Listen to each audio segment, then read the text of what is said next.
This is the Fallen Angel Christopher Daniels, former TNA X Division champion and former TNA World Tag Team champion, and you are listening to the TNA Cross the Line podcast. Enjoy. TNA Wrestling, Cross the Line.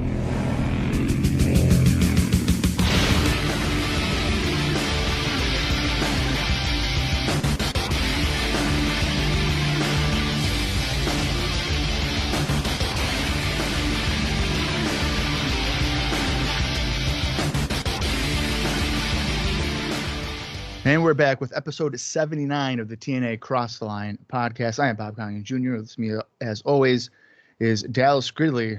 And Dallas, it's another week for NWA-TNA. There is a power struggle between Don Callis and Eric Watts, where they are both threatening to quit the company unless they are in control. And you know what, Dallas? I just thought of this before we got on. The easiest solution to this is just fire them both. That's the way to do it here. Do we need to see Don Callis or Eric Watts anymore? No. I was enjoying Don Callis for a while, but unfortunately, he kind of just ran its course for me.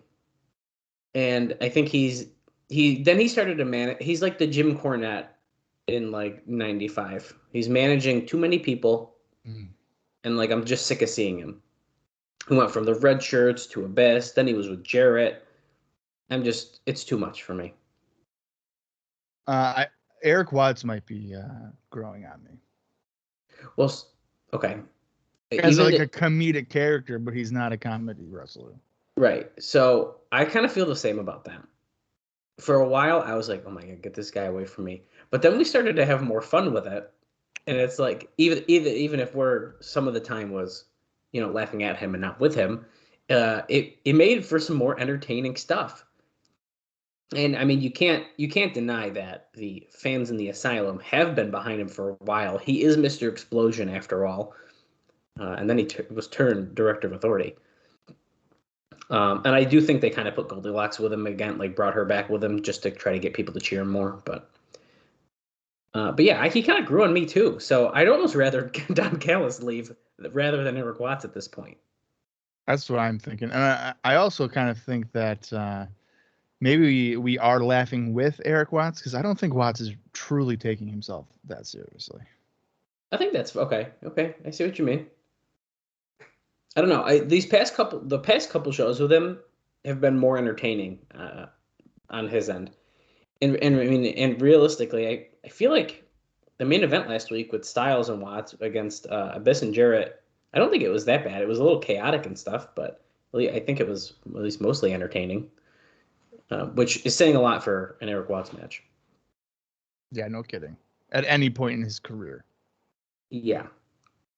But yeah, we kind of got left at a cliffhanger last week because Watts and Styles did end up winning that match. So Styles is supposed to get a shot against Jarrett. Right. But then there's a whole thing, the whole back and forth. We'll discuss it in detail in a few moments when we go through our notes. But then it's like Cal says that, he's going to quit if it doesn't get overturned or whatever. And then Watts said, well, if he doesn't get it, then I'm quitting. And then we kind of just went off the air, and it was like, okay. Well, actually, I don't think. Then was it right at the end? I can't remember where Jarrett drops the big news. Or no, that was earlier in the show. Callis dropped the news of Johnny Fairplay. Yes, that was earlier. Yeah. It was earlier in the show. He let Callis break the big news. It's coming. Bobby's coming. America's most hated man. I don't really even know anything about him besides what you told me last week. Yeah, and, I don't know how you can think a reality star like Johnny Fairplay is going to inject popularity into your wrestling company. Here's a crazy thought: maybe develop a wrestler or a storyline that would inject popularity instead of somebody from a more popular show. Well, that's a crazy thought. Yeah. And we'll also, I don't want to spend too much time at this second on him, because you remember how like before we talked a lot about Hogan, a lot. Mm-hmm. Well, I got a lot of notes about Johnny Fairplay that we will discuss before getting into the show today. Really? Yeah. Oh, yeah. As it pertains to what? His deal him coming in, when it was finalized, all sorts of stuff like that. So lots of interesting stuff that we'll be talking about in just a few minutes. But yeah, last week what else happened last week that was big? Michael Shane, he's our new number 1 contender for the X Division title. Yeah, because he beat Daniels and Loki in a pretty good 3-way match there. And also, America's Most Wanted defeated the Red Shirt Security in the Rawhide Strap match. And unfortunately, Bob, we are getting the rubber match between the teams on tonight's show to determine a number 1 contender for the tag team titles. You haven't been enjoying that? I feel like they're trying to make the magic of Swinger and Diamond versus America's Most Wanted again, and it's not working. No, not at all. So I'm kind of ready for them to stop fighting each other. But I'll deal with one more show. That's it. Right. Speaking of Swinger and Diamond, Glen Gilberti turned on Simon Diamond. That's right. Essentially making Diamond and Swinger, because Swinger came out for the save, baby faces against David Young Gilberti. So it looks like that whole alliance has officially split. Yeah, I think we're officially done with that. And that was after he was the special referee in the David Young Simon Diamond match last week, even though he was playing it fair for most of it. And then he was done. He was like, no, I'm not doing it. Because he had the NWA official referee badge on his shirt that no other referee has. I've never seen that in my life. And what's really funny, too, is Gilberti's aligning himself with a guy that just never wins in David Young. Unless the referee helps him, in this case, Gilberti. Yeah, right. So, and I believe we're getting the blow-off to that whole feud tonight as well, if I'm not mistaken. There is a tag team match. Yeah. Yeah, so Young and Gilberti are facing off against Swinger and Diamond on today's show. Which, you know what, it's needed. I'm hoping it doesn't go out much further than today's show because it's going to get really boring if they do. Yeah. Also, Shane Douglas defeated Elix Skipper last week, which is kind of a random match, and I was actually pretty shocked about that. And I believe that was when, Elix Skipper's been trying to get Triple X back together. It's not really working that great. But Daniels and Loki did come out for the save. And didn't Daniels stare down Tracy or something like that after that one? Oh my God, yeah. And I even said, I was like, why are they making it seem as if there's going to be a match between these two? Right. Which is hilarious. It was ridiculous. Yeah. Yeah. So Daniels ended up shaking Elix Skipper's hand. Skipper turned to Loki. He shook his hand, and then Daniels put his hand out for Loki, and Loki left. Right. So he's not buying it just yet, but we'll keep up on that. I do think it's going to happen any day now, but they're building up very slow, which is that's good. We don't have to rush into it. Why not? I mean, the only thing I don't like about it is that, at this point, a month ago, Daniels tried to murder Loki with a concerto backstage. Yeah, that is true. And now Elix Skipper's trying to be like, guys, come on, we're all pals. Guys, can we please not do this? Yeah, so that's kind of the timing of it. I think is a little misguided. It is. It's a weird timing. They probably shouldn't have done that attack, or at least not done it showing that it was Daniels at the time or something. I don't know. Or not like a vicious attack. That's a pretty brutal attack. Right. That's it's almost like as if you were to run me down with your car. And then the next week be like, dude, my bad. You want to just align again? And I'd be like, you know what, man? I was in the wrong too. And yeah, sure, my hip is broken, but okay. Right. We're friends. I'm going to hit you with the car and then just be like, I did it for the rock. I did it for the rock. Yeah. And then that'll be okay.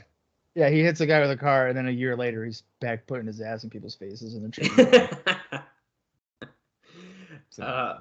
Also on the show last week, Kid Cash defeated Chris Vaughn in a match that I didn't think actually was that bad. And Chris Vaughn is a selling machine and made Kid Cash look like an absolute beast, I think. Yeah, and he's also under TNA contract.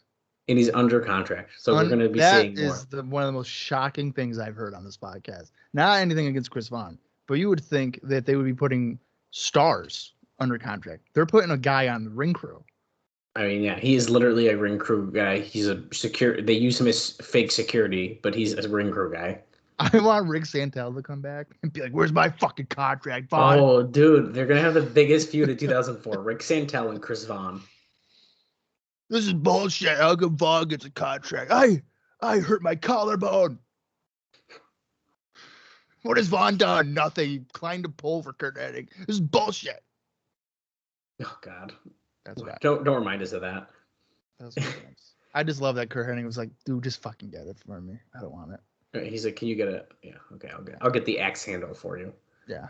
The Julio De Niro and CM Punk defeated the Sandman in a 2-on-1 handicap Singapore cane on a pole match. There's 2 poles, Bob. Right. 2 poles with 2 kendo sticks, and I have a very interesting note about that one. So hold tight. Well, and that was because Raven didn't show up for the match. Raven didn't show up for the match, but there's some interesting details about that. Son of a bitch. All right, is today like a day of some big news or what? There's some pretty interesting notes. I'm pretty excited about them. Okay. And then we already discussed the main event, so we don't need to say that all again. But we gave last week a thumbs in the middle. We thought it was pretty average, not awful, not too great. Bob, what do you think the readers thought about last week's show? I'm gonna say they went with a thumbs down. Well, a lot did, but the majority gave it a thumbs up. 48.6%. Only 45.9% gave it a thumbs down. So very, very close. And then did you say only 45% gave a thumbs up? Okay, 45.9%. Ignore the only part. And if you, well, I'm not saying it. 5.4% gave it a thumbs in the middle. So only 5.4% gave it in the middle. Only 40. That's unbelievable. Me and Bob joined the 2 people in the middle. So how many people voted for the show? Does it tell you? 18 gave it a thumbs up, 17 gave it a thumbs down, and 2 were in the middle. Okay. Well, I mean, that's higher than usual. I mean, that's you and me. We're in the middle. We're the 2. Yeah. What do you think got voted on as the best match from the last week? I'm gonna say the Shane Daniels low-key match. Yeah, it was voted that. Dave notes here that there was a lot of cool moves, but the crowd was dead for much of the match. But that's nothing new, unfortunately. And what got... Oh, I'm sorry. And it looks like the second place was Jarrett and Abyss versus Watson Styles. The way he worded it, I thought it was a tie, but it is not. What do you think got voted on as the worst match? The Singapore Cane on a pole match. Nope. Young and Diamond. Yeah, Young and Diamond unfortunately got that, but I think they were in a bad spot too. So the show drew about 950, and Dave notes that maybe 60 to 65% paper based on the lines waiting outside. Well, it's quite the guess. It's quite a guess from a guy that wasn't there. Right. Obviously, it's from a source, but whatever. Right, but that's still such a weird thing. Yeah. About 60% paper in this building right here. The line was looking, it was pretty long, but paid. Some people paid. Well, the big main event was the Watts job versus Styles getting the NWA title shot in the tag match. Styles worked most of the way, so when he was in, it was very good. And Dave says when Watts was in, it wasn't. But back to the lines and stuff you're saying, there are 2 different lines, right? The pay line and then the freebie line. I do believe that is something they are still doing. Okay.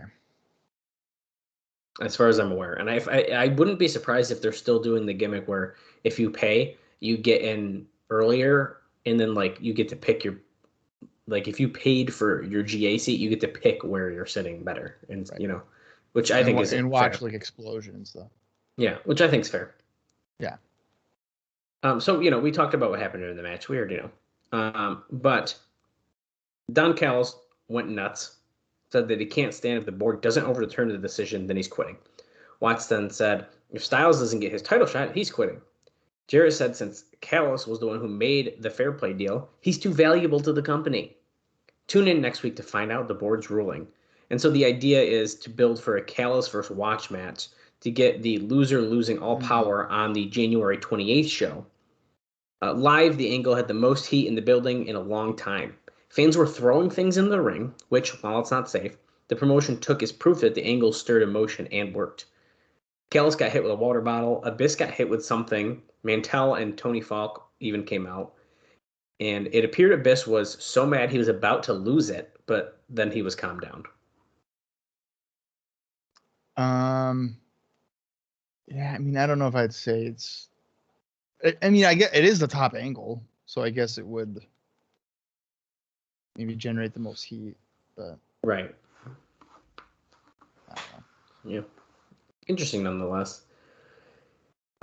So then we had it was supposed to be that two Canes on two ring posts match, Raven and Sandman versus Julio De Niro and CM Punk, managed by Jamie Mitchell. Well, as we know, it was a handicap match, and that's because Raven no-showed, which Dave says he heard was the booking plan is they were trying to sell the idea of Mitchell returning, has sent him into a depression, although Dave says he believes there was a family illness as well. And Sandman wrestled a handicap match against both and lost, setting up Sandman, and we didn't mention it yet, bringing in Balls Mahoney to face off against the Gathering. That is happening on today's show. Dave notes, and I think this is pretty interesting because it happens a lot, I really think for a pay-per-view that is unfair to the public to advertise a wrestler, particularly if Raven is one of the company's biggest draws, if word even that word even applies, he says, that is not going to be there. They could have just advertised the match, or they could have just never advertised the match, added the match once the show started, which they do all the time, so at least nobody paid the $9.95 being told they were going to see Raven. I think this is an interesting point because if the booking, even though Raven no-showed anyways because of a potential family illness, and they knew even if he was at the show, they weren't going to put him into the match, that was the booking plan, it said, then why advertise him? And we literally see it all the time where they'll start the show and be like, this is happening tonight. Mm-hmm. Is it a true no-show in the sense of he didn't tell them? That's what it's being reported. It seems that it's being reported. Because I feel like when he says a family illness, maybe Raven was like, there's an illness and I can't come to the show. I have a hard time thinking that it's going to be an actual, like... Well, that's a good... Okay, yeah. I almost think it could even be like Raven, we're going to actually keep you out of that match. So he was like, okay, well, this is going on, so I'm not going to go. Right. Which makes sense. And plus, I mean, if you were to actually no-show, wouldn't he... I feel like you'd get, disciplined or even... I know he's one of the bigger stars for TNA, but... Right. Fired or something. I don't know. Yeah, I think it's kind of interesting. Nothing's going to happen to Raven. Let's be real. Even if it was there, it's fine. We're just going to move on. We're going to pretend it didn't happen. And now we get Balls Mahoney. Well, and here's another thing too, though. Let's say they did fire him. Where is he going to go anyway? He's not going to go back to WWE. Oh yeah. So maybe he'd be a regular in Ring of Honor again. I don't know. Yeah, that's a good point. The other tease that they've been working on, of course, is that reformation of Triple X we were just discussing, which is going to be a very slow build, which we've noticed. And now this is interesting, and this kind of bounces off another note that we'll talk about either. I can't remember. I think it's during the show, but this was a total IWA Puerto Rico style, using groups that were constantly either attempting to get new members or on the verge of breaking up, but having the build-up take weeks. This will probably be no exception, since Daniels will be gone for a while on a New Japan tour, and Low Ki is in and out with the Japan commitments, and will be out 4 weeks from, I believe, mid-February to mid-March. Oh, okay. So they're saying this is basically inspired by Dutch, then, right? Right, and let me see here. Yeah, I have I'll just read it now. I was going to save it for during the show, but it said here that you can really see Dutch Mantel's fingerprints on the booking now with the slower developing stories in the IWA-like booking patterns. It is said that everything major is now booked through April with the slow percolating stories. And then he mentions how it's a little different in Puerto Rico where they have TV and all that kind of stuff. Mm-hmm. And he says, I think most people watching for the first time would see it as too much low rent Raw right now with dueling authority figures. Right. I can see that. Yeah. I think it's a fair point. That's a fair point. Also, they are officially building up for the second X Cup on February 11th. And we did just have an announcement about that last week, which I kind of forgot about. And this is being called the America's Cup. The current idea is for 4 wrestlers from AAA and 4 wrestlers from TNA, which was said to be a one-night tournament. Again, all pre-taped. But the latest word is that it may be a Team AAA versus Team TNA concept, which I'm pretty sure is confirmed at this point. Team AAA looks to be Juventud Guerrero, Hector Garza, Mr. Aguila, and Heavy Metal, or, I'm going to butcher this name, Abismo Negro. That's right. And then Team TNA looks to be Chris Sabin, Sanjay Dutt, Jerry Lynn, who was apparently backstage at last week's show and talking about coming back, and Elix Skipper or possibly Michael Shane. The teams were to have been finalized on the January 21st show, so we may get an announcement on today's show. Wow. Okay. That doesn't sound like a bad lineup. No, I don't think so either. And if Jerry Lynn is coming back, yeah, I would really like that. I mean, yeah, I like Jerry Lynn too, but I feel as if prior to his departure, like his work rate, kind of seemed like it was on the decline. Which, I mean, God, the guy's been going for what, 15 years at this point, probably. Well, to be fair, that and I think that there is style.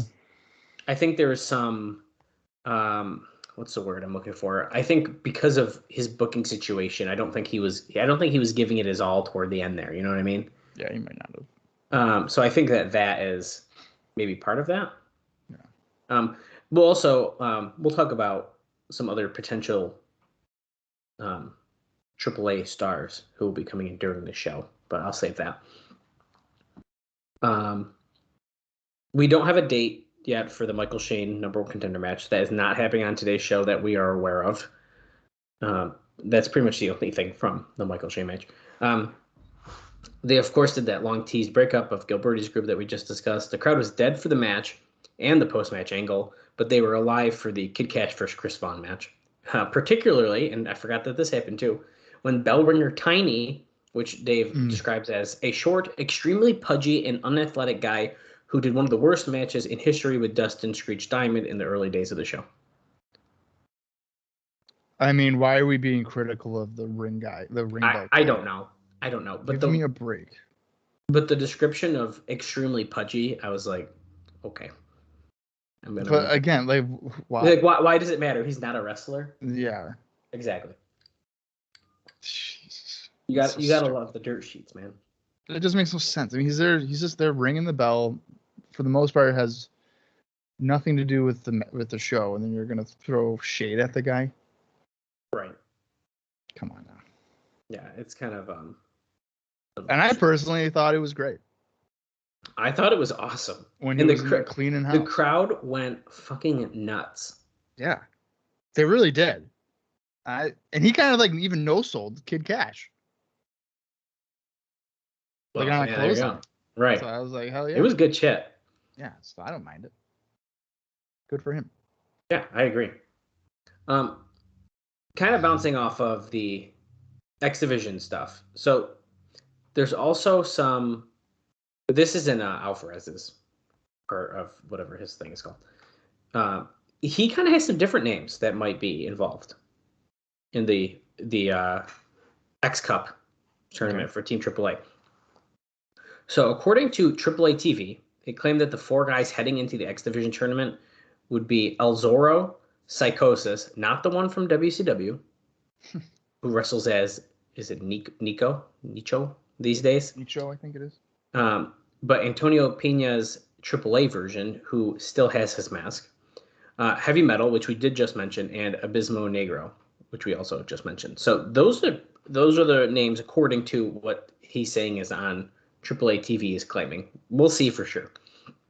It should be noted that this was taped before Antonio Pena and TNA came to agreement, so really it's not official.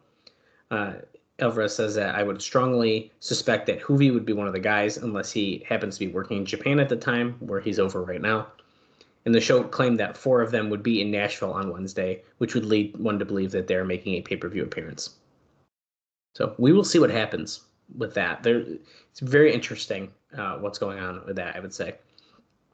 Also, Bob, you'll be very happy to hear that apparently the Insane Clown Posse has claimed that they will be on the show Wednesday. This week? That is what they have claimed, but they have claimed it before and not shown up. I hope it's a running gimmick where they say every week they'll be on the show and then they're not there. They say they're going to be there, and then all the juggalos come in, and then they don't actually go. Yeah, every week. Why not?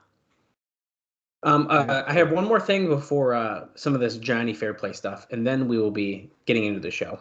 And this stuff's pretty interesting, and I do have some pretty good stuff that we'll discuss during the show, including some of those other names potentially coming in. And I do have one name, Bob, that I cannot wait to talk about during the show that is rumored to be coming in soon, and apparently he has already reached out to TNA, but hang tight. It's not Kevin Nash, by the way. Damn it. It said here, this is back to the Observer, there are some major structural changes coming. They are going to, you ready to laugh? They are going to start doing a Sunday 3-hour pay-per-view once every 3 months outside of Nashville, with the first scheduled on April 4th from Fort Campbell, Kentucky. That's the one we've been discussing for a while now. The best guess is that they're going to try to put together Scott Hall and Kevin Nash versus Sting and Jeff Jarrett. Idea for the show. All right. Also, apparently, Ken Shamrock's name has resurfaced as of late, which is interesting. The Fort Campbell gig is Jimmy Hart's doing, and his son, Jimmy Jr., will be stationed there by that time. With all the servicemen, it wouldn't shock me to see Hogan make an appearance and shoot an angle for the second scheduled show, which is tentatively scheduled for Florida. Although Vince Russo being back in the equation seems to say Hogan is considered out of the equation for now. At the same time, they're cutting down from 4 to 3 shows per month in Nashville, as they'll be taping additional segments and do one taped Wednesday show per month. Oh, yeah, not great. The first taped show will be on February 11th, which will have matches taped on it on January 28th and February 4th. So what do you think about that, Bob? I think that's the biggest news coming out of that whole part is we're going to have one taped show every month. I'm not a fan of that because I mean, not every tape show is, bad, but just a lot just a live wrestling. You can't beat a live wrestling show. Yeah, I agree. You just can't. I mean, and then especially with like spoilers or whatever, like it's going to come out and then you're not going to really want to watch it. Right. And I was just going to say, it's going to be interesting as I navigate the newsletters for our notes, and hopefully, I don't know, hopefully he has it like separated or something. It's going to get kind of annoying, I think, but we'll cross that bridge when we get to it. Yeah, I guess we'll see what happens. And then this potential doing a Sunday 3-hour pay-per-view every 3 months, kind of interesting. If they really think they're getting Scott Hall and Kevin Nash versus Sting and Jarrett, I mean, if they want to do a one-off, I guess, but like, what is that going to do anything for us? I don't really think it is. No, and I don't think even in 2004, like if that was presented to me as a 14-year-old, that I would necessarily be intrigued by it. I mean, I think on paper it sounds like, oh shoot, that's a lot of big names in like a match. But I don't know if we need that right now. No, I mean, I'm always looking for a good wrestling match, like something that's going to and that wouldn't be. Me. There's no way, and I hate to say it because I think he's a very funny guy, and if you look at his Twitter, like he's a logical guy, he's a good guy, but like Kevin Nash is not a guy that I've ever really found myself being like, I'm gonna pay to watch him. You remember what was I just sent you a tweet because he's making an appearance for GCW, and someone says, oh yeah, where he's like, I know, he was like, yeah, I know, I mean, I haven't had a good match since like 95 or whatever. Or something, but he said there was a comment someone made, and I sent it to you in Austin, and it was like, they're like, I was gonna say, I bet you it's in our group chat still. Chat. But I was dying. I do remember you sending us something. Oh, here it is. Someone says, "Will you actually wrestle?" And he writes, "I didn't when I did." He's very self-aware. Yeah. Yeah. Which I think is hilarious. Yeah. So, very interesting, nonetheless. I guess we will see what what happens with all of that. At least he's not delusional, thinking that he was the greatest of all time. Right. He just knows he made a shit ton of money, and that's fine. Was he? Somebody shared something on Twitter, and this is, I think, like obviously the Impact era, so whatever. But and I'm sure when we watch it, we'll comment on it again. But like Scott Hall was like, "You were WWE champion." He was like, I wasn't paid really well. "You were WCW champion." He's like, "I got paid a lot for that." Like those type of comments. So. Yeah, yeah. And if he were to come in here, he's potentially getting $7,000 a week. Right. Boy, if you can get it, get it. Smart man. Yeah, that's good business right there. Yeah. To cut more likely than not each week if he's there to cut a 10-minute promo. And beat like leaning on the rope. You know what? Yeah. I'm here and I'm gonna kick some ass. Yeah, you know he's not gonna wrestle in the asylum. Like, there's no way. No way. He's a smart guy. He knows what he's doing. Yeah, he does. Okay, so let's talk about Johnny Fairplay, who maybe I'm gonna be surprised. I don't think I'm going to be. Have you seen anything of Johnny Fairplay or no? I think I've literally seen like a clip of him coming out of the entrance. That's as much as I really know about him. I feel like I really don't think I know a whole lot. So I knew his name. That's about it. Like when we read John Dalton, I was like, Bob, I don't know who this is. So you're like, oh, Johnny Fairplay. I'm like, oh, right. I know that name. I kind of know who that is. And what's funny when you said that was, I want to say that John Dalton, like that's the name of an actual wrestler. Oh. Of like on the indie scenes, but I could be mixing it up with something else. So initially I was like, what? There's no fucking way. But I was like, oh, wait a minute. That's Johnny Fairplay. Yeah, yeah. So for like a split second, I was almost like, oh my God, the guy from like Pennsylvania? You never know. I was like, there's no, like they wouldn't be making a big deal out of that. Right. So we had that big announcement. That was the big surprise on last week's show, which apparently brought a lot of groans within wrestling. Surprise. Oh, sure. There has been little to no talk of late regarding the WGN deal, but we're told it's neither dead nor imminent. Dave says, I do know fans who have written to WGN in support of them picking up the show and have been told by station PR people specifically, quote, it's not going to happen. The only reason I would say it's dead, or Dave says it's dead here, is because the idea was to buy it as a paid programming as opposed to the show they were picking up. And also in the 90s, when they got word that WCW, that they were getting WGN in 6 months, the next 6 months saw WGN deny it, but lo and behold, WCW was on. When was that?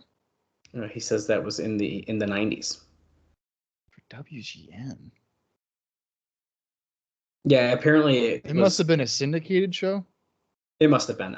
He doesn't list anymore, and I wasn't watching it then, so I don't know. But he adds on here in a deal where TBS pressured them to take wrestling for some sort of CNN access, which Vince McMahon then decried as being unfair. So whatever happened was probably pretty messy and all that kind of stuff. You know what? I think I remember like WCW Power Hour or something being on like Chicago WGN. So yeah. Oh, okay. That makes sense. That might make sense.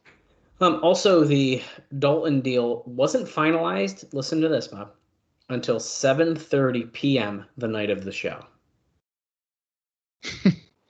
And that's why it was never advertised that Jarrett was actually going to release the surprise, only that he might.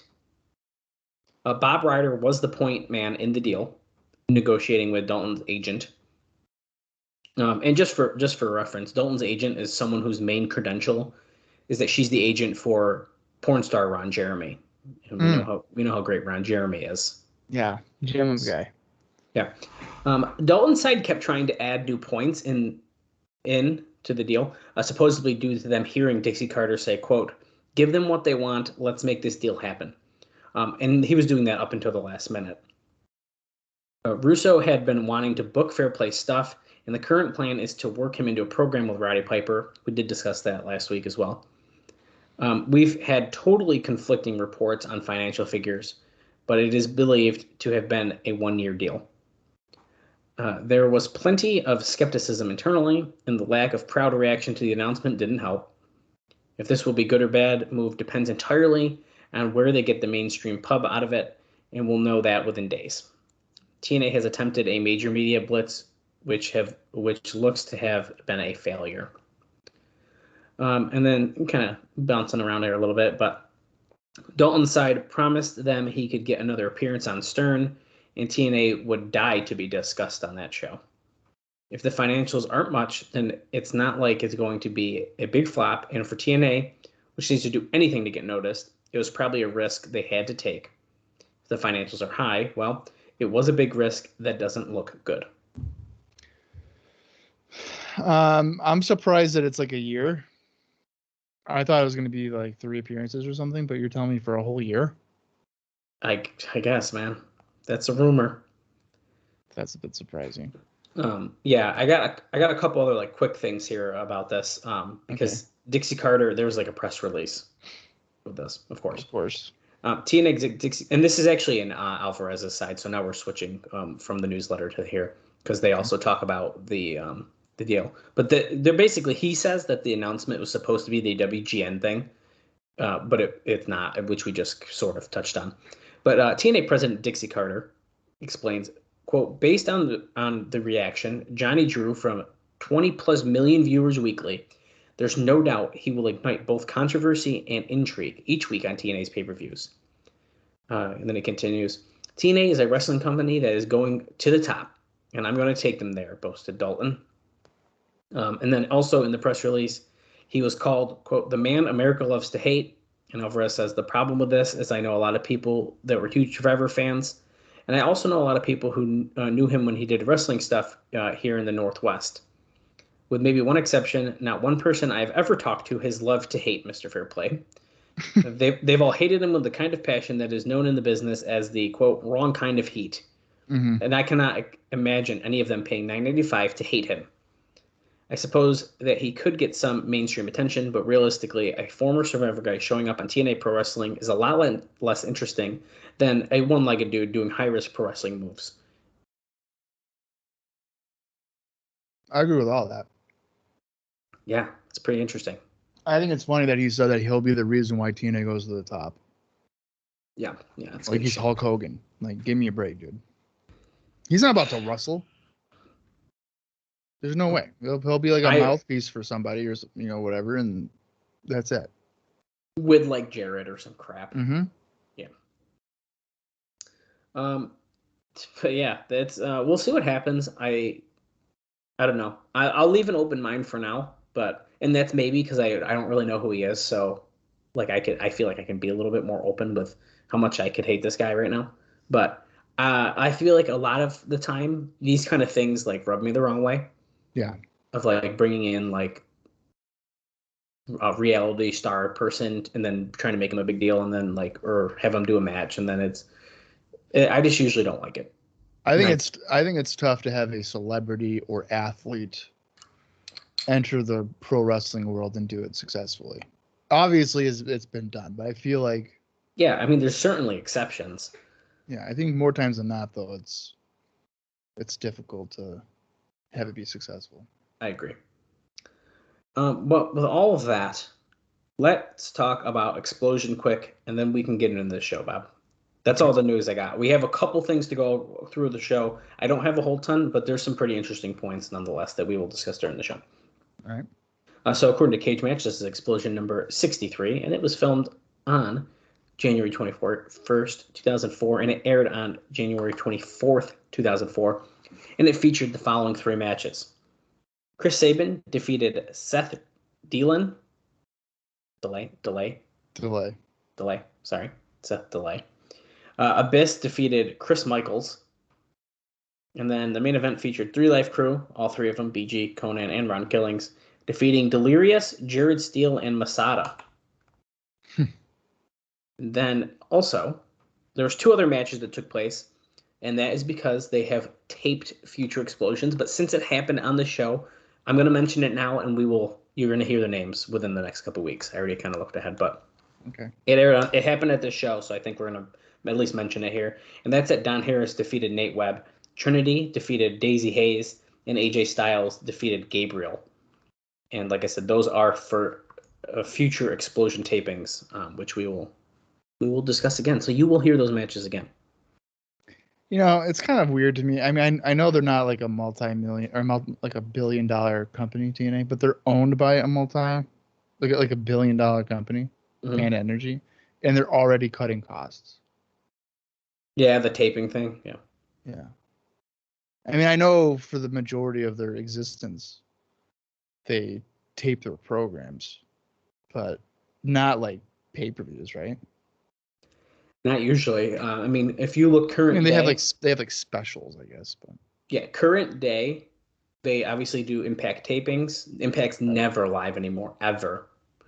And then they will pre-tape their Impact plus specials usually, it seems. Mm-hmm. And then they have the pay-per-views are live. So their main few, which is like Hard to Kill, Rebellion, Slammiversary, and Bound for Glory, I think are the big four right now. And those are always live. Yeah. Wish it was lockdown, but you know what? What can I say? I know. I was surprised they got rid of lockdown. They got rid of lockdown years ago, and I was really sad. Yeah, that was one of my favorite ones. All the matches in a steel cage. I like it. I don't care. Started as a joke, and they were like, "Let's do it." I do think that eventually lockdown turned into like them all not being all in cage matches. Like I think they killed that idea. That's true. And you might as well just take it off the show at that point. Yeah. I like it. I'm telling you, when we get to Lockdown 2005, Bob, that's another show. Just like Turning Point 2004. Lockdown 2005, that one hits me in the feels, man. I can't wait.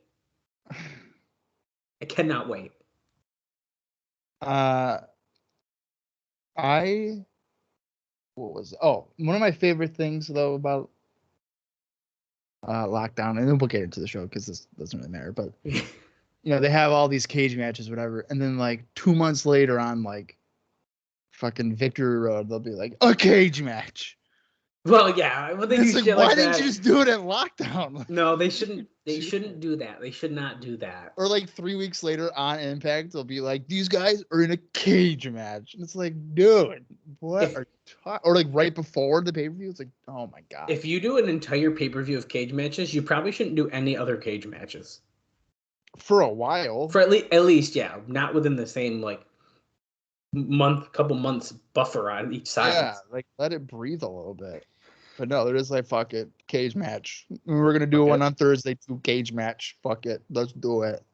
Yeah, I don't think. And then they wonder why stipulations are like dead because you've done 700 cage matches in like a month and a half. Give me a break. They should, They should do a one night only lockdown. That'd be a good idea. They don't really do one night onlys really anymore. They should have. I know, like from like 2013 to 2017 or whatever, they did a bunch of them. And they should have done a lockdown. Oh yeah, they did a ton of them. And to be honest with you, I didn't watch those. Like I haven't seen very many one night onlys at all because they were always like they never followed the storylines. They were like random one-off tournaments and stuff like that. So I never watched them.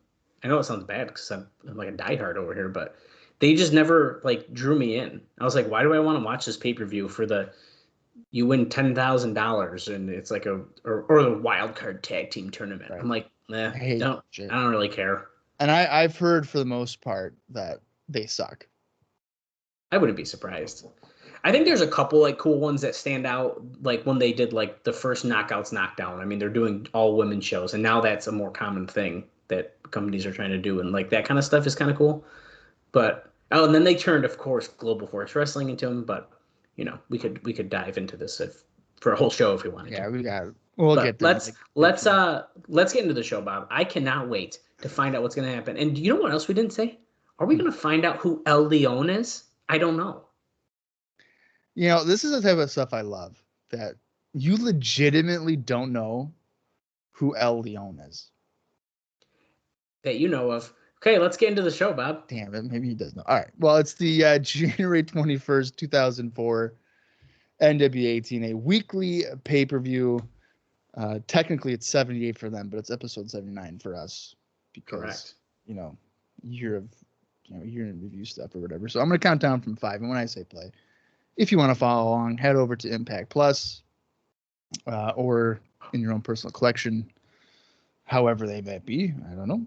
But I'm not going to sit here and judge you. So I'm going to count down from 5 right now. 5, 4, 3, 2, 1, 0. He said 0 instead of play. It threw me off. Yeah. Mix it up. So, Bob, you just mentioned Impact Plus. Do you want to hear some funny shit? Do you remember last year? I had to email Impact Plus and be like, guys, I can't log in. Like I can't log in, and Did they finally email you back? They emailed me back. Get out of here! I got an email yesterday. They offered me a free month.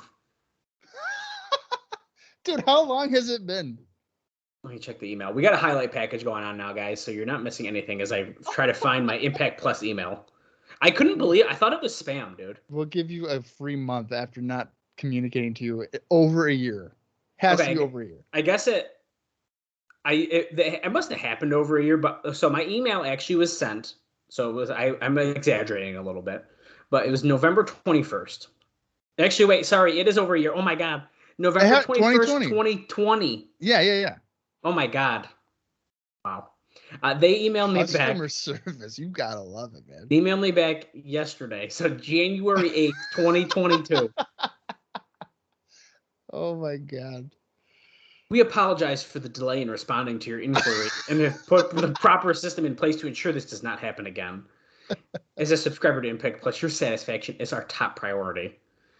For your inconvenience, please use this promo code for 1 free month of Impact Plus on us. Motherfuckers, I lost out on I lost out on more than a month. Yeah. I had to file a fucking PayPal claim to get my money back. Oh my God. And they're like, here, enjoy a free month of $7.99 Impact Plus. Hopefully it's a make good. Oh God. It was funny. And I might use the free month I might as well use it, but I thought I gotta No, don't do it because it's like, okay, it's all right. It was funny. Stand up for your morals, man. That's right. Oh, here we go, Bob. Last Wednesday, 10:34 p.m., courtesy of Explosion. Wait, Don West Why is there confronting... a cameraman spying on these guys? They're in the stall in the bathroom, Bob. That's what this is.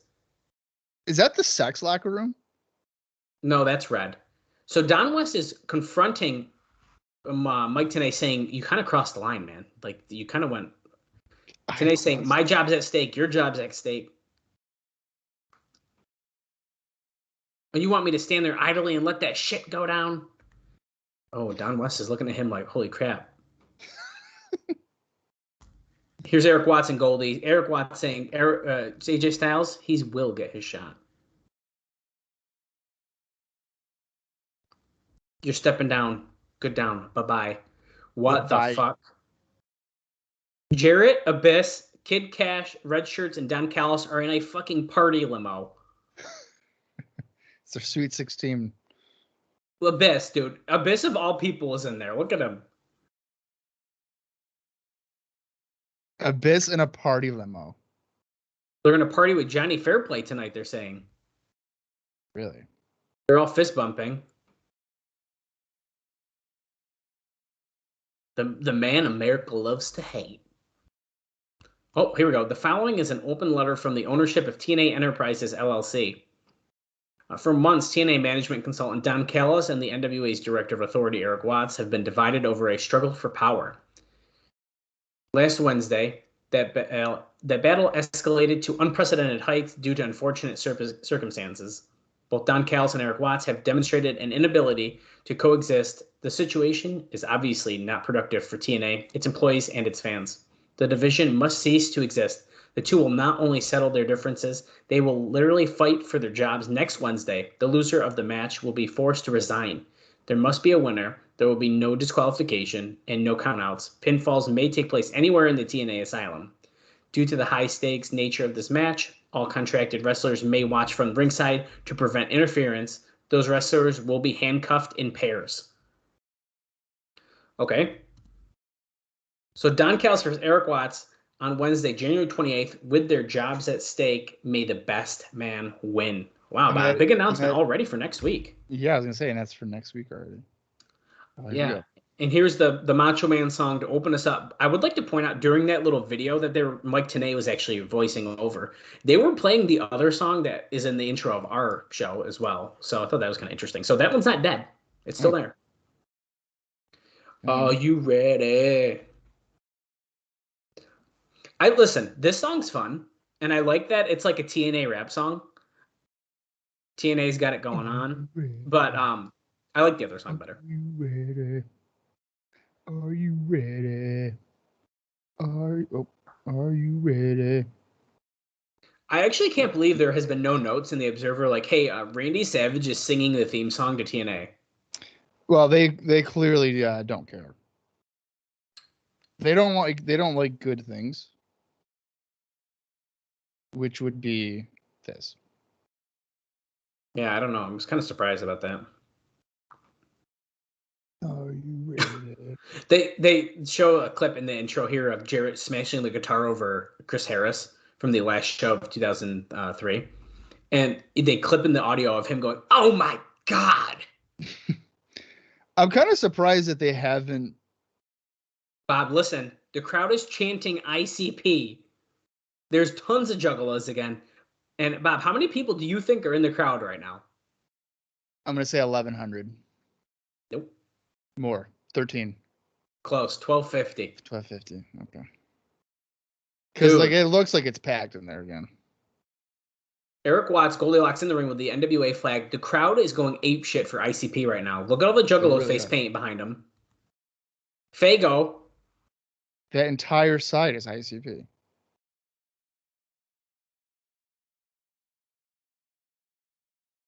Watts talking about next week's Once and For All. Who gets the power?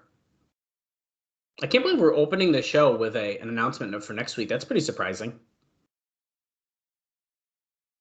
You've been a pain in my. Why does he always have to bang my ass? He doesn't want to. Cuss. In the future, Techno Team 2000. Talk about the future. I came from the future, Don Callis. There needs to be an Eric Watts and Kazarian tag team. Just get it over with. The future is now. That's the tag team. And they wear the Techno Team 2000 shiny pants. You already booked it. He said he's bringing back one of the greatest X Division wrestlers of all time.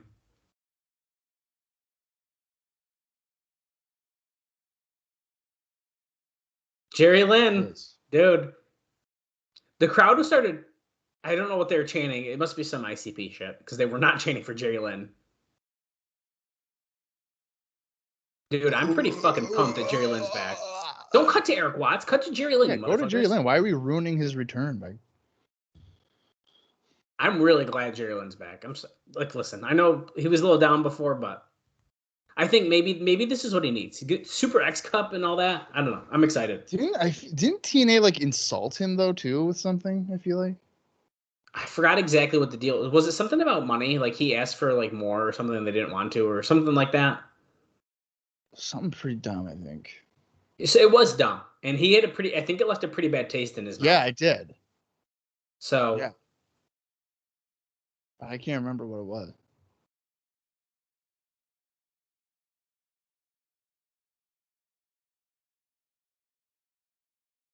Oh, the fans are whooping. Is whoop an ICP thing? Yeah, it's like Superhuman, how he says. Oh, okay. It's from whoop whoop. Yeah, that's that shit. That's right. Too great of a talent to be watching from home. Listen. I'm gonna say it now. Okay, the fans are chanting "Welcome back," but I'm really afraid the ICP fans are going to take the show over, and it's going to make it really annoying. That's what I'm worried about, just based off of what's already happening. Actually, as soon as the show opened and they were already going nuts like that, I was like, okay, it's going to be one of those days. Hey, you know what? I guess let's hope it doesn't take away from the matches too much. But I mean, if they're just loud in general, maybe it'll like feel exciting. I don't know. We'll see. Oh, he's proud to announce something, and then all of a sudden, Kid Cash's music plays. Kid. Hold it right there, Jerry Lynn. He's got the clipboard.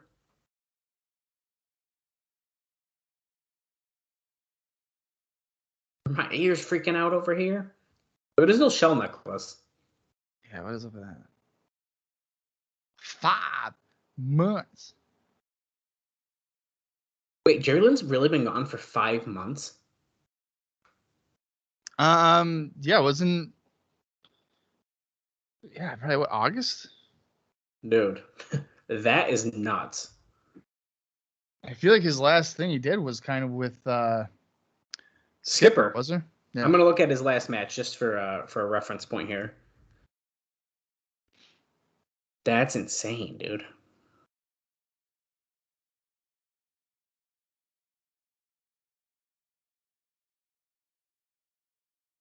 Thinks of no one but themselves. Okay, his last official match actually was October 1st, 2003, where he lost to Michael Shane for the X Division title. What day was it? October 1st, 2003. November, December. That's not 5 months. Yeah.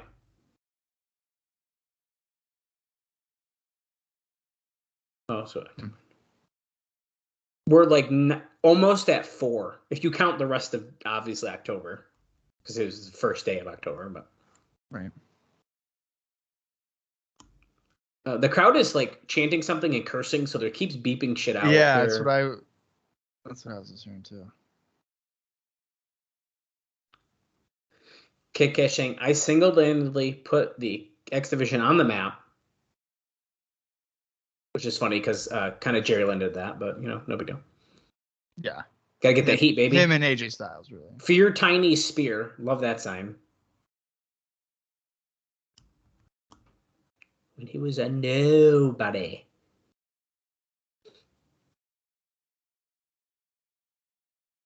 Watch the words coming out of my mouth. He says, this man is trash. He points to Watts. NWA is more trailer trash. I do think it's kind of funny as we've kind of gone on in 2003 and now, we slowly degrade the name of the NWA more and more, which is kind of funny because I mean, obviously, eventually they drop the NWA from their name, right? And then it takes a couple more years, and then they finally get rid of the title. But it's like kind of funny to see him be like, "Yeah, NWA sucks." What do you mean a couple more years to get rid of the title? Well, because they have the NWA title up until, is it 2008 when they bring in the TNA title? They keep the NWA title even when they leave? Well, when they have it. I can't remember exactly. I feel like I might be wrong about this. This is my guess off the top of my head. Was Christian one of the last ones to hold the NWA title in TNA? I don't know. I think it's technically Kurt Angle, isn't it? Kurt Angle? Okay, that might be where they switch. Right, because I think at Slammiversary 07 is like when they have that belt or whatever. Because they dropped the NWA, I'm pretty sure, from the name. In 2007. Well, I think like we're not called NWA-TNA, I don't think, by the end of this year. Oh, okay. I see what you're saying. That's what I mean. Yeah. So they dropped the National Wrestling Alliance Total Nonstop Action. Then it's just Total Nonstop Action.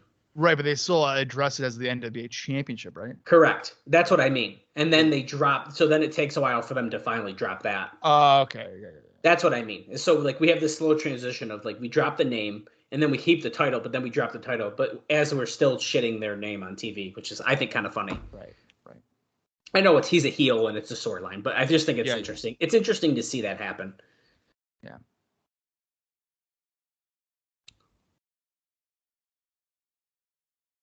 Cash is threatening Jerry Lynn to go backstage and get his boots and fight him in the ring. Saying Kid Cash is going to kick the crap out of him. I believe he wants him to sign that shit too, but it's not going to happen. Yeah. I just want to point out that we're already like 14 minutes into the show. Whoa. What the heck? Yeah, I don't know what's going on. I don't think I'm on like time and a half speed on the show. I was gonna say I feel like it felt like 5 minutes already. Yeah, oh my god, he broke this fucking clipboard on Kid Cash's head. It literally shattered into pieces. And they go to the floor brawling here for a minute. Wait, is this a match? No, it's not a match. Posey's out there, but why is he's just waving his arms around like he doesn't know what to do with them. Oh, Jerry gets drops dropped Jerry over Lynn. the guardrail. Reminds me of when Crush did that to Randy Savage on October 93 Raw. Wow. I'm going to say it now. I think that Kid Cash is a great first like little story like feud to build with Jerry Lynn's return. Yeah, I think storyline wise it makes sense. I mean, Watts brings him back apparently, and then Kid Cash is like, "No, you're going to sign to be with Jarrett." So, and I think they're going to work good together too. I think I'm pretty excited about this. Jerry Lynn fighting back here. Mike Posey's pretending that he's going to break this up, but he's not. He's just waving his arms. Yeah, it's all he's doing is just, what are you guys doing? Kid Cash can throw a big clothesline by Jerry Lynn. Come on! He's all fired up. Tosses Cash to the floor, over the top, to the floor. Wow. Andrew Thomas is like, what the heck? He's ringside. Welcome back. Posey did absolutely nothing. He was just there waving his arms, saying, no, no, no, no, no, no. He's ripping up the signed paper. I'm not signing that shit. Earlier today, look, it's a TNA jet, dude. Look at the little logo on it. Is that a real logo? Is that Photoshop? They probably stuck it on there for this. It's like little tiny graphic to stick on for the little shoe. Because you wouldn't even see that from the sky, so what's the point of it? Yeah, no way. Isaac Stenenbaum? Yeah, Isaac Schittenbaum. The stipulation stands, sir. So next week, Callis versus Watts. They literally have to fight it out in the ring.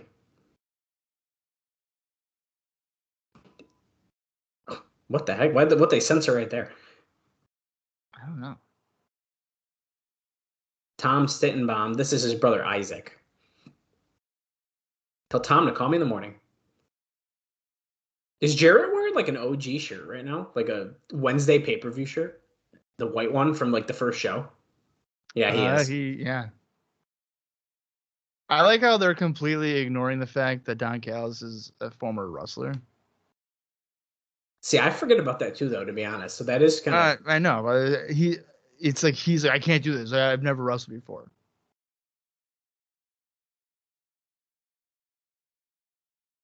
Oh, Sonny Siaki has turned you down 3 weeks in a row. He doesn't want to hear any excuses from Kid Cash. Sonny Siaki better sign tonight. Done. Back to Don Callis. I can't do it. See, yeah, you are, dude. You've done that. El Leon. He's going to eliminate El Leon tonight. Get out of here, Hudson. What? Street fight with El Leon? As they go into the broom closet, the janitor's closet. I was going to mention this, actually, when I mentioned Explosion Bob, and now we're at a gathering segment here. But I wanted to mention this early, since it literally only makes sense with Explosion. But on February 6th at 10 p.m., Explosion will be starting on the Sunshine Network. And they are also starting on Comcast Sports South. So they're getting a little bit more exposure with that Explosion. Unfortunately, not in the Northeast. I think the Sunshine one's probably a really good one because ECW used to air on that. Really? Look at that. Florida, yeah.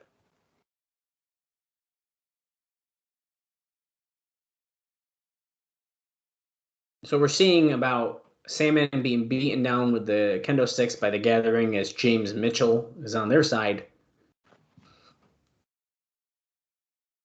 Now, you know what?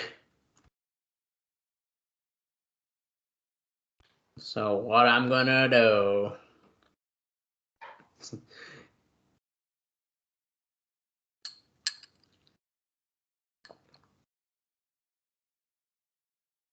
Yeah, so this is just Sandman's promo from last week.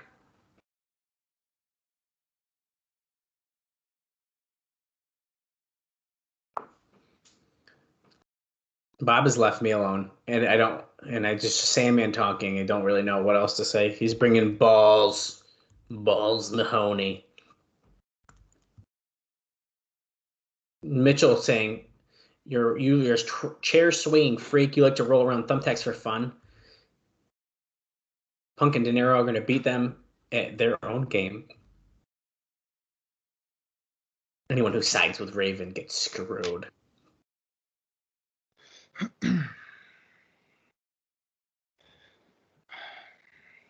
That was my first pee break of the night. Here's Punk and De Niro coming out with Father James Mitchell. You didn't really miss anything besides Mitchell basically saying that if you align with yourself with Raven, you're going to get screwed. Wow.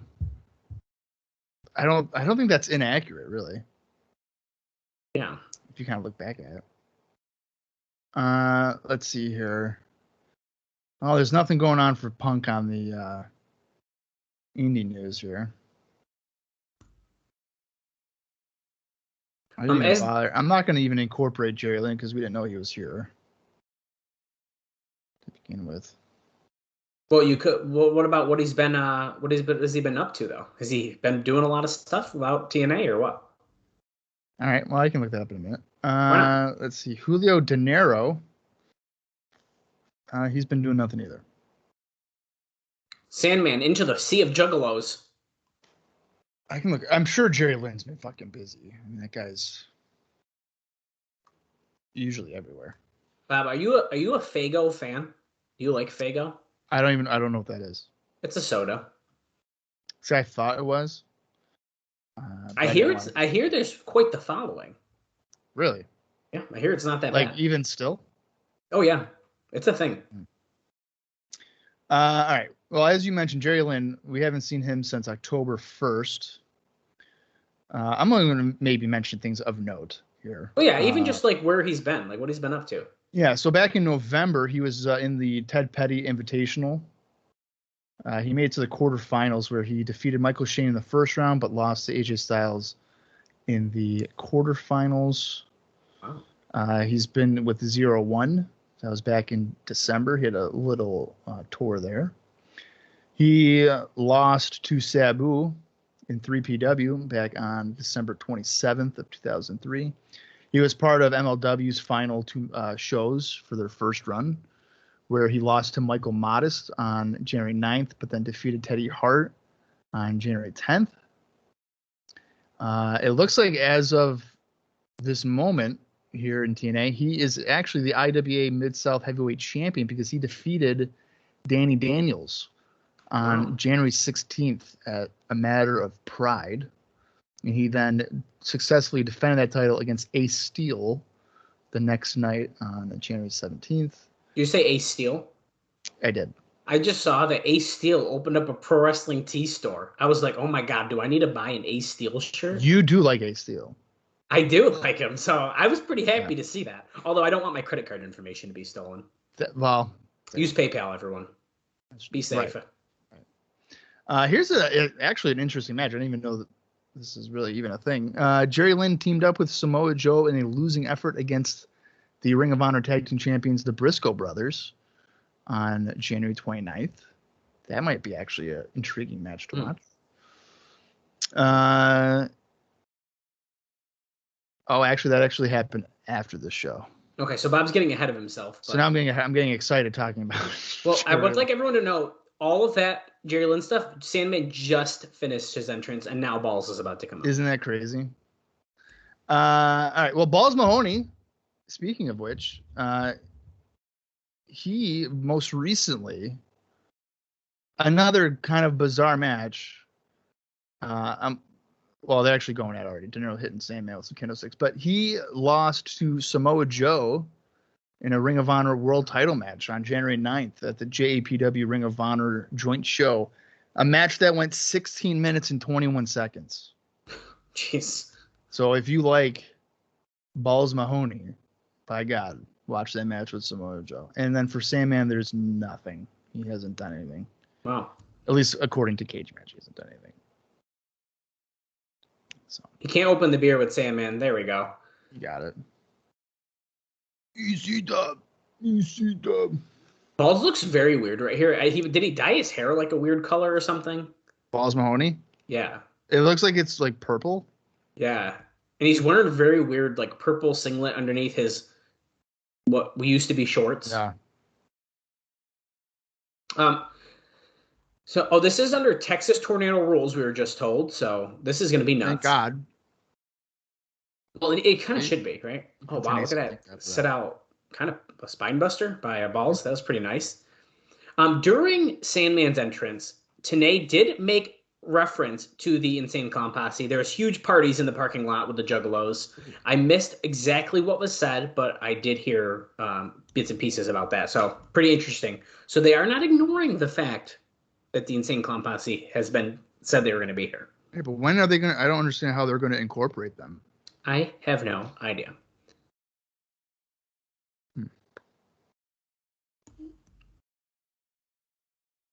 But I'll tell you what, they're going to get a fucking massive pop with all their fans there if they do show up. Absolutely. I'm a big fan of Punk's black and white attire this week. Not very bright. I think it looks pretty good. I think I like when he wears white shorts. The white is nice. Yeah. Oh, wow. CM Punk gets knocked out of the ring by Balls with a spinning heel kick. I almost just said Cactus Jack. What is up with his back?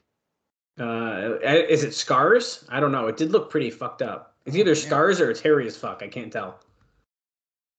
I'm not referencing the tattoo. Let's see. Oh, it is a tattoo. Oh, it is the tattoo. Okay, the quality of it looked really weird. Yeah, from a distance. Sandman got Julio up on the top rope. Well, he's hung over the top rope, I should say. He's climbing to the top himself with a chair in his hand. He's pulling his inner Sabu. Fucking leg drop with the chair across the back of the head of Julio De Niro. Julio! If you're following along at home, we're at 26 minutes and 50 seconds. Or if you're like me, 1 hour, 27 minutes, and 47 seconds left. Wow, okay. Which, with how my bladder's been operating in recent days, that means I have at least one more bathroom break coming up. Well, to be fair, you're drinking like a gallon water bottle. I saw you chugging that shit earlier. That thing's the biggest water bottle I've ever seen. I don't know if it's a gallon. You bring that to work? Is that like your work water bottle? Yeah, it is. Actually. Wow. Ball's swinging the chair, but De Niro ducks, kicks him. Shining Wizard. Well, it was funny. It was funny because I was talking to Sarah about it. I was like, I've been peeing a lot lately. Am I okay? And she's like, Bob, you've been drinking a lot of water. Right. And I was like, that's a really good point. I feel like I have a lot more energy, though.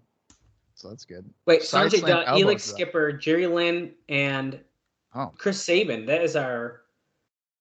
Oh, Chris Sabin. That would be That's good. our... De Niro and Punk just won with a side slam elbow drop off the top onto a chair onto Mahoney. A bag of 10,000 tacks. I wonder who's going to be suffering that one. Probably even Balls Mahoney.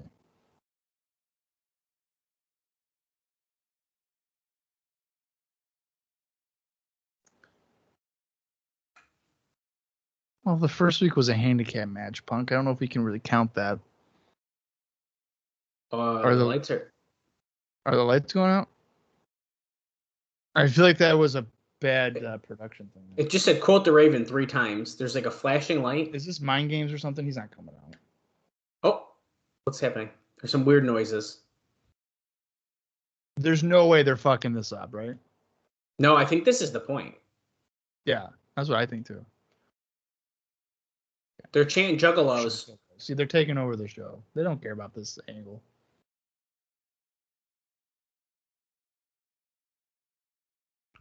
Russian leg sweep. Side Russian leg sweep. White Russian leg sweep by Sandman. Know your moves. Okay.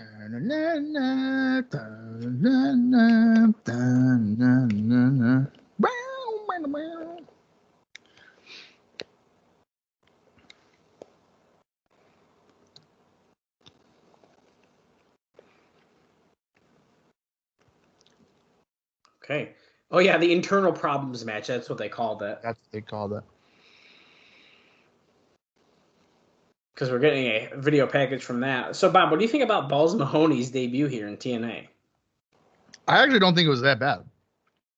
I didn't think it was that bad either. I was expecting a lot worse, but you'll be glad to hear that that was his it's his only appearance for a long time. I was gonna say, yeah, I think he does come back.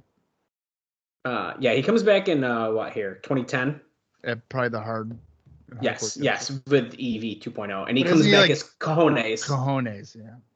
So yes, that was his only appearance in our Asylum years and for the next 6 years. I mean, I'm kind of. I don't know if I'm. I kind of like Mahoney because he can actually wrestle. He's not just like a hardcore bum of a wrestler, you know what I mean? Well, I guess maybe I just haven't seen the right stuff then. What's this? It's oh yeah, true. Gilberti talking with. Oh, I believe that. Gilberti talking with Young. Next week we gotta finish this. Nobody disobeys me. Nobody disrespects me, and they're gonna learn that. And I'm not gonna be in the back seat anymore. David Young, Glen Gilberti, backstage with Scott Hudson. Why did you do it?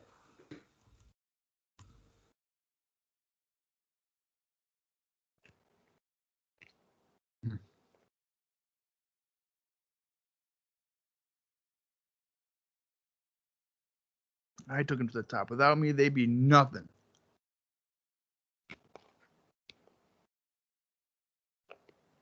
Pumping gas.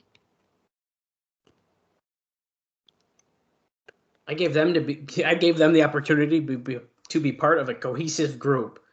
Well, shit, you brought David Young in that you didn't want, and you ended up. It's kind of like when you like start to talk to like a friend at work, and you're like, yeah, we're just friends, and it's like, but then you started to like them, and your girlfriend was like, you probably shouldn't be doing that, and you're like, yeah, but we're just friends, and then you end up just having an affair.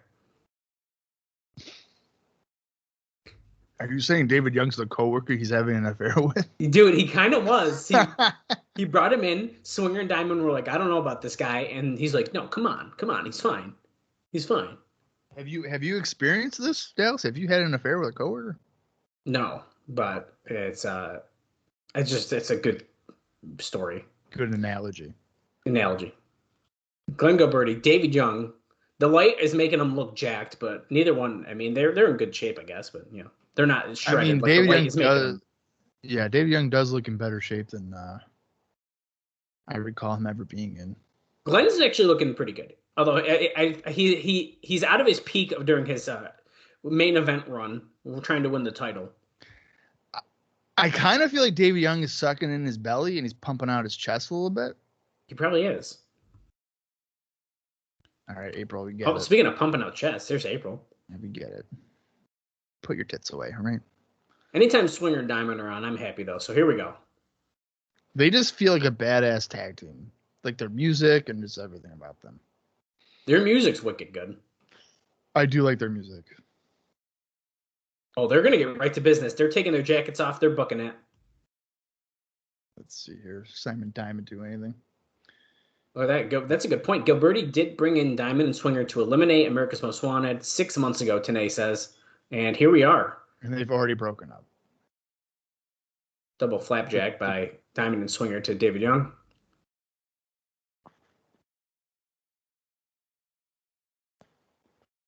Laying in punches by Swinger and Diamond to David Young. Ooh, nice jawbreaker. Well, it looks like that nobody in this match did anything of note. Wow. What about Andrew Thomas? No, I'm kidding. Well, Andrew Thomas, he referee. Okay. No. Wow, all right. Dude, pretty much a reverse problem solver. Pretty much. There's a assisted side slam. Side slam neck breaker type of combo. Although I don't understand how holding the guy's head on the way down would really hurt him. No, I don't either. Simon is bringing David Young over to Gilberti to try to get Gilberti to tag in, and he wouldn't. Because, of course, the payoff here is they want their hands on Gilberti. Of course. Simon series looks like.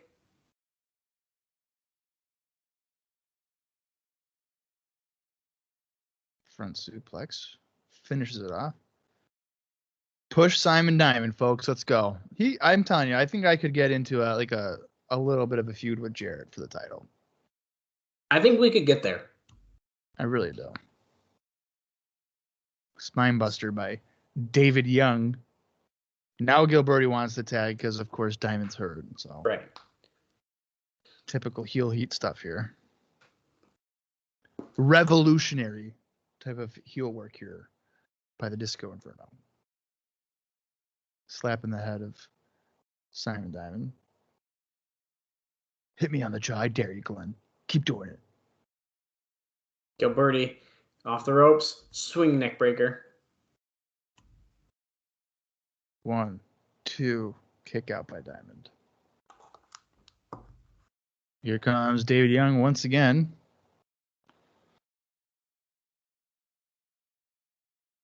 Come on, Diamond. Who do you think is gonna? I can't imagine Diamond and Swinger losing. They can't unless they're gonna keep doing this story, I guess. Springboard moonsault by David Young, but the referee's distracted by Swinger, but still gets a 2 count.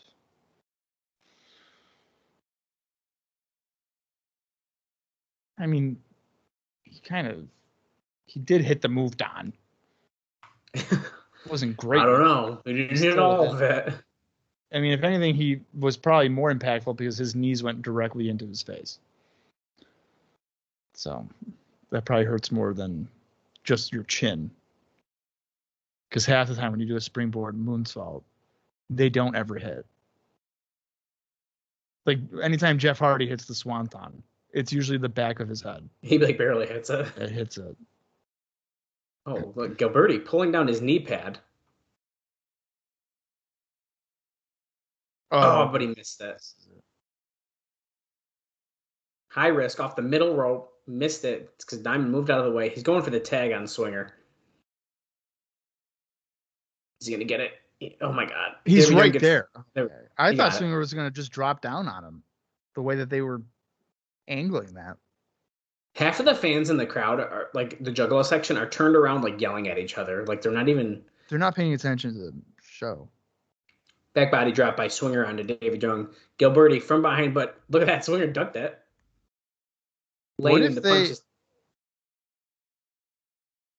Oh, so what's going on is they're chanting ICP and there's people on the other side saying sucks. So they're arguing with other fans. Oh my God. I hate Bob. I don't like it. I don't like it either. It just doesn't, it's so like counterproductive. It just shows you Swinger. It kind of shows you how stale like the wrestling is, if that's what's going on. Oh, well, the problem solver on David Young. That should do it. 1, 2, 3, got it. So Gilberti God damn it. Gilberti accidentally clotheslines Young, and then Young gets the problem solver, giving Swinger and Diamond the victory. Wow, look at that. Well, that's, I mean, pretty much a clean win, I'd say. Oh, it's absolutely a clean win. So, wait a second, Bob. We're cutting pretty quick. Kid Cash is dragging Sarah Lee by her hair. She already signed, didn't she? Yeah. What is he going to do? Like, hey, Jerry Lynn, I got your girlfriend. He can't get over the railing. Don West was pointing, like, you got to go that way. He couldn't get over the railing. He couldn't open the railing, so he had to go. That's funny.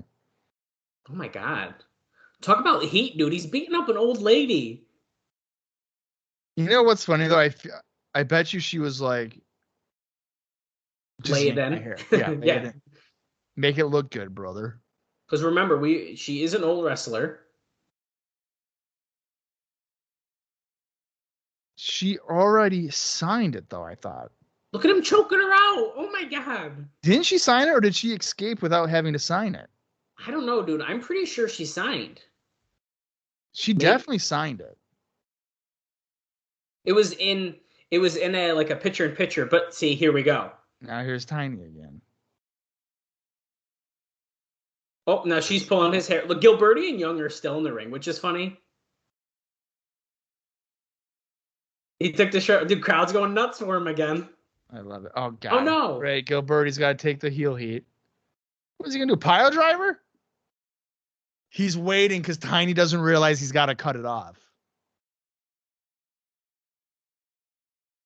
I don't know, dude. I think he's about the pile driver. Oh, there's the Chris Vaughn. Chris Vaughn.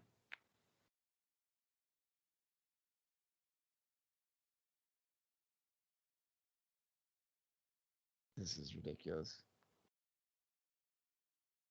Oh, Cash cuts him off. He drop kicked Gilberti, but Cash ends up hitting him. I guess we're going to get a 6-person tag next week. It's going to be Chris Vaughn, Tiny, and Sarah Lee against Cash, Gilberti, and David Young. Oh, my God, dude. Could you imagine? Look, Sarah Lee's going back at Cash, though. Who's this? Oh, fuck. No, here's your third man. Don Harris, Heavy D.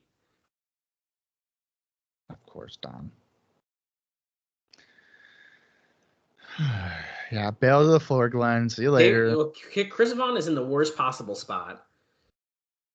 That was the shittiest H-bomb I've ever fucking seen. Well, he doesn't have his brother to also help him.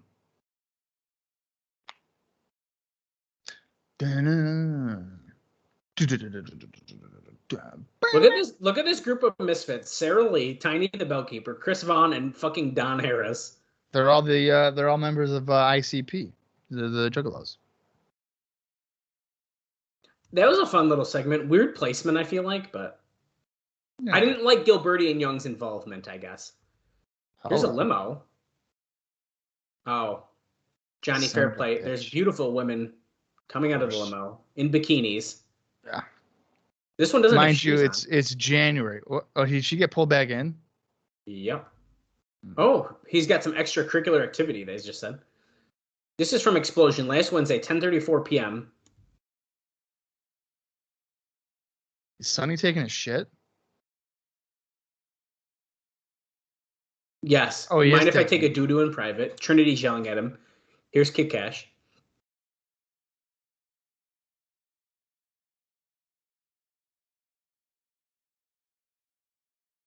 I like how you can't tell who it is. It's clearly Kit Kat. Look at him. Sign your name. Look, he pushes it underneath the stall. Sign it and shit. I'm not signing anything. He pushed it back. I think they should have put this on earlier in the show because Jarrett told Cash, like, you need to get Siaki. And this is from last week. Oh, it is. Oh, that's right. Last Wednesday. Yeah. Right. So they already spoiled the fact that he hasn't got him. Right.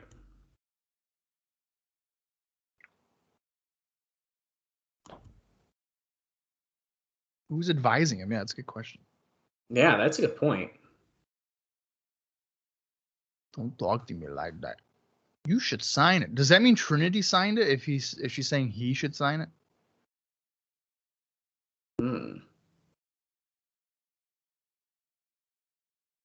What are you going to do? He says to Trinity.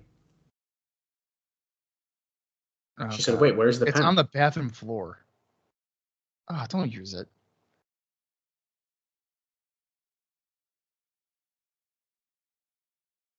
Door got stuck. Okay, she signed it. I like how every time she walks away, he's just like, call me. Oh, Siaki just found out that she signed. Oh, okay. So it's leading to an interview. Sonny Saki is with Trinity. Scott Hudson said, wait, what is that? You're joining Jeff Jarrett with behind my back? Trinity's saying, well, you should sign it. I don't like how she's back essentially aligned with her domestic abuser. Yeah, kind of a weird choice. Oh, you stay out of my match. She's like, I'll be there. He's like, no, my TV time. All right, great. Why aren't we going back to? Is Lollipop not there? That's not Lollipop. So Lollipop is not there. All right. They made an executive decision to go with April. That's good. I ain't complaining. Well, of course you're not complaining. Ace in the hole, Sonny Siaki looking like a fucking star.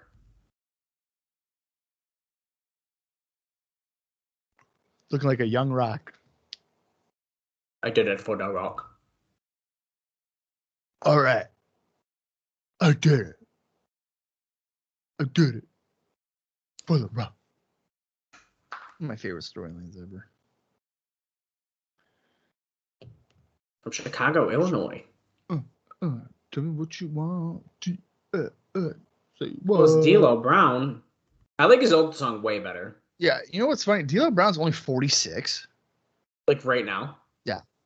Whoa. How is that even possible? That's pretty crazy. Blew my mind. All right, let's see what. So he did. Said this is his first time back in the States. He's only been here for 48 hours. He must have been in Japan or something like that. I missed exactly where they said he was, but you might tell us right now. I'm going to. He was. He's been in All Japan Pro Wrestling. Wow. Yeah, he's been potentially back longer than. Well, you said 48 hours. They said 48 hours. Yeah. Well, his last match in Japan was on the 18th. Oh, okay. So yeah, that sounds about right. During that time, he largely was teaming up with Buchanan and Jamal. They have a group called ROND. So, okay. Whatever that means. And they, it looks like they were undefeated during the tour. Yeah, they didn't lose at all. Wow. So they must be getting quite the push here in All Japan. Makes sense why he's maybe taking that as a priority. Huh. Sonny Siaki, as I've said before, he hardly ever does any indie stuff, so I don't think he has anything going on. But just to be safe, I guess I could check. You might as well, because maybe he won a title. I swear to God, if he did, I'll laugh. No, what a shock. He hasn't done anything. And in fact, maybe somebody can remind me to not look up Sonny Siaki stuff. He doesn't do anything until about May. And even then, it's pretty much nothing. So it's good stuff. Going for the cover. 2 count. Now remember, these guys have had a rivalry of sorts, caskets, like a bird cage that was involved. Oh, big super kick by Sonny Siaki, knocking D'Lo off his feet, out of his boots. Are you down with the bro? It was about Bob is still eating noodles. It's a big bowl, dude. He's been eating noodles for 50, or actually 100, an hour and a half. You've been eating these noodles. Yeah, I'm slowly going after it. How many boxes of noodles is in that bowl? Half. That's only half? Yeah. Oh, it looks like way more. Mm-mm. Okay, I won't judge you as hard for that, I guess. Okay. I mean, half a box for dinner and lunch with my girlfriend, but how is that even a serving size? Because that's actually what the serving is. Oh my God. Wow. Oh, D'Lo slams Sonny Siaki down to the ground. Crowd's chanting D'Lo. There's not an ICP chant yet. You're really making me feel like I should reevaluate my serving size usage. I mean, when I did, I was like, damn, I'm eating way too much food. Oh yeah. I mean, I already know that. Well, you're self-aware. You just don't care, which is fine. It's okay. Yeah, pretty much. I got plenty of room to store it, so I might as well, use the storage. That's a good point. D'Lo with a leaping forearm into the corner of where Sonny Siaki was just whipped into. D'Lo looks like he's going up. Is he going to hit the low down? Low down? Because the sky high is like the powerbomb thing. Nope. He goes with a leaping clothesline because Sonny Siaki got to his feet. Shake the head.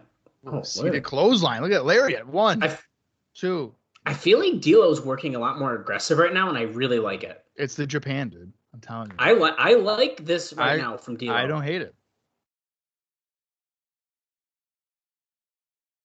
Ooh, swinging side side slam. slam.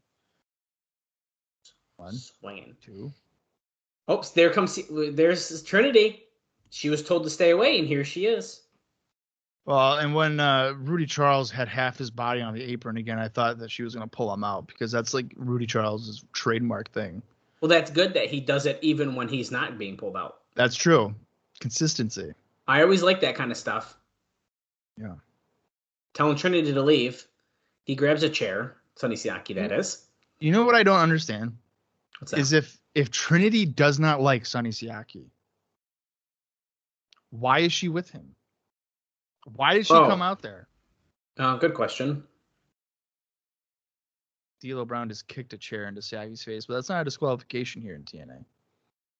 No, relax rules, bro. Yeah. Look at those mugs. Everybody's just got ICP paint on their face. Rudy Charles grabbed the chair from D'Lo. Trinity on the top rope goes for a.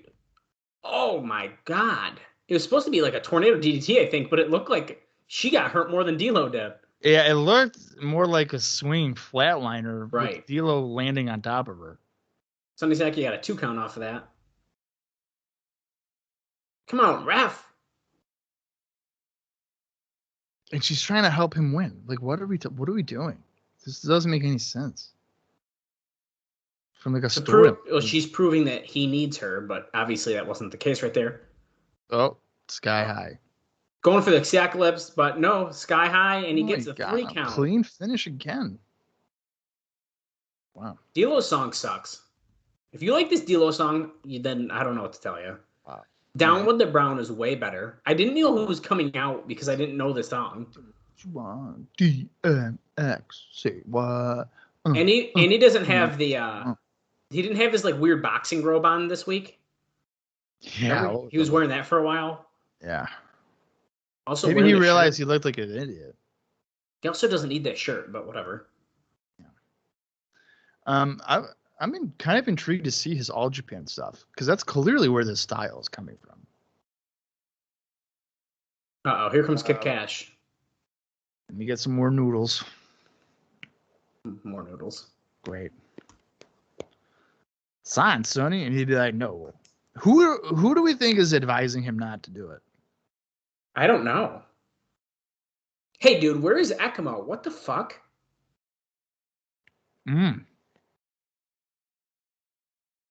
Is he back with WWE? Oh. I did like that tag team. I bet you Siaki, I bet you that WWE would have taken Siaki and Ekmo, but Siaki's under contract. I bet you. I wouldn't be surprised. Cash is insisting that Siaki signs. The Juggalos are saying no, so is he going to do it? No. Are you with Jeff Jarrett or crew, or are you against him? He grabs the pen. Nope, he threw it. Threw it pretty far. Oh, gets slapped by Kid Cash. Technically, Trinity's on Cash's side. She should probably help him out at this point. I was just going to say that. Yep, here we go. She pulls Sonny off of Cash. He points to get away. That's my boyfriend you're hitting. Oh, yep. Shit. Huge kick to Sonny Siaki by Trinity.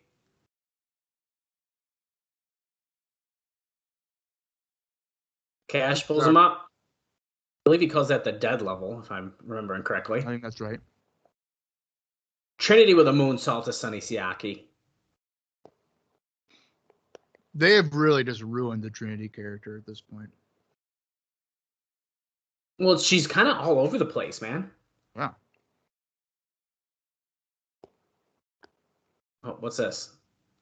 I hear music. Oh, is it Trinity's song? That's Trinity's music. Whoa. Yeah. She just Cash tried to hug her, and she put the hand up in the face and walked away. Like he's saying, call me. Okay, Scott Hudson. Backstage, Jarrett, the red shirts, Don Callis. That's right. He wants the tag belts, but they got to go through America's Most Wanted. Jarrett's getting ready for a street fight, they just said. So apparently Jarrett's match with El Leon is a street fight. They have not mentioned that once on the broadcast. We are 54 minutes and 14 seconds. Well, they mentioned that in the previous segment with Callis. Well, that's what. Well, yes, with the I am fighting him tonight, but like TNA and stuff hasn't actually mentioned it. Right. That's what I mean. Like, it wasn't announced even in the beginning of the show or anything like Jarrett's fighting. Unless we missed it. We could have missed it. I don't think it was. That. I don't think it was. But you're right. We could have missed it. Oh, another video package. Fantastic. Well, here, let me see if I got some something we can talk about. I forgot about this match tonight, Bob. Shane Douglas is going to be facing Low-Key and Skipper, I believe, isn't it? Or did I get the two? No, it's a handicap. You're right. Or no, it's Daniels and Skipper. Daniels and Skipper. I couldn't remember which two it was. Let me see what I got here for news. I don't have a ton really left, I don't think, but I'm going to pull this up during this video package. I haven't mentioned anything else in a little bit. It's loading very slow. Oh, here. For waiting, let me give you a good one, Bob. Okay. Brian Kendrick, Spanky, has he asked for his release from WWE on January 13th. Really? And guess what? He's already contacted TNA, and it's almost a sure thing that he'll be working there between Japan tours. They like him, but because 0-1 will be his priority, he'll be on a similar schedule to Low-Key, so he won't be pushed as the focus of the X Division. He may not be able to start there immediately, as he has 90-day non-compete non-compete, and the non-compete in WWE's eyes late has only meant TNA. But he's working on getting cleared for TNA sooner. So, what do you think about that? That's some big news, right? I like Spanky. Yeah, so do I. I think that's a pretty big thing there. So he's not gone that long from WWE, right? Because he definitely goes back with the team with London. Right.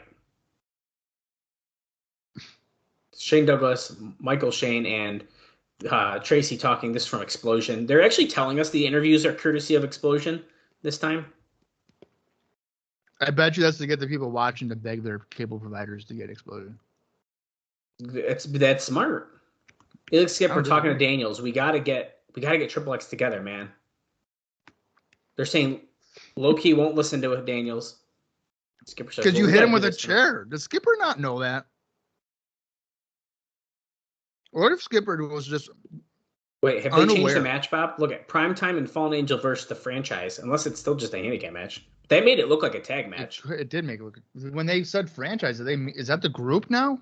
And that's why they're saying franchise? It kind of was before. But Shane Douglas is also known as the franchise. The franchise. Oh, she just got her cue to start dancing. You got to move. Oh, Shane Douglas and Michael Shane. Okay, so this is a tag match now. I'm not going to complain about that. No, and I think that they were definitely... Maybe they misspoke when they said the franchise. But I feel like they said Shane Douglas. I don't know. Well, the new franchise, though, that's like their name, so I get it. Right.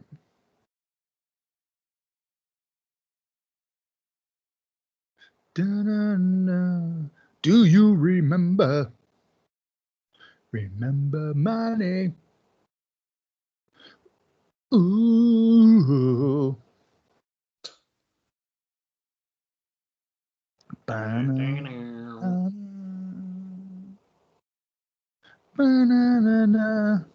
Tracy's got a very weird hat on that I do not like. Tracy's very hit or miss for me. But that's just my opinion. Not that I could even land a girl like Tracy, but whatever. Oh, yeah, so just watch your mouth. Yeah. I should put me in my place. Right, so here comes Daniels and Skipper. They are coming out together. So essentially, I'm going to say it. I think this is essentially the reunion of Triple X, really. They're not set. They aren't called Triple X again, but they're doing the X's. They are teaming up again, so I think it's safe to say. Is that Triple X's original music? I don't know if it is or not. No, they had like the like sex kind of song. Right, and they just came out to Daniel's music, right? Right, correct. So I don't know if that's considered a tag team. I don't know either, but I'm saying No, it is. wait, TNA just said this was originally a handicap match. Oh, wow. And Shane Douglas was able to use his political maneuvering to make it okay. to make it a tag team match. I like that. Okay. Who would have thought Shane Douglas had political power here in TNA? I'm not surprised. Shane Douglas seems like the type of guy that would sign for Jeff Jarrett. Yeah. Same thing with Michael Shane. Clothesline in the corner here by Daniels and on Douglas as they are legally involved. And of course, as soon as I say that, Skipper tags into the match. Quick tags. Bob, we are about to be at the hour mark, and I will tell you run in about 2 seconds. Right now, 1 hour. This show's kind of flying by for me. I'm going to agree with you. It's weird. When you said we were 14 minutes in, when I thought it was not even 5 yet, That's what I thought. Whoa. Yeah, I felt like, I've been watching this for 3 minutes, and I looked down, and I was like, wait a minute. That bar is definitely not 3 minutes. And I looked. I was like, oh, my God, it's been 14 minutes already. I guess, you know what? When you're having fun, time just flies by. That's right. Big Skipper in, whips Michael Shane in the corner. Daniel's got his elbow up. I like that he did the elbow there. That was nice. Counter Shane Douglas as, I don't know what to call that, neck. The rolling neck, like a reverse rolling neck snap or whatever. Yeah. That's right. Mr. Aguila is the former S.A. Rios. Well, they said we're going to talk about him soon. So I'm assuming we're going to be talking about Team AAA in a few minutes. Probably. I mean, Skipper is part of Team TNA, so this would make sense placement-wise. Hey, we should talk about that after this. Yeah, Skipper just matrix out of the pin attempt, then drop Shane with a heel kick. Yeah, that was nice. I would assume, strictly because Skipper's in the Team TNA team, that those two are going to win this match.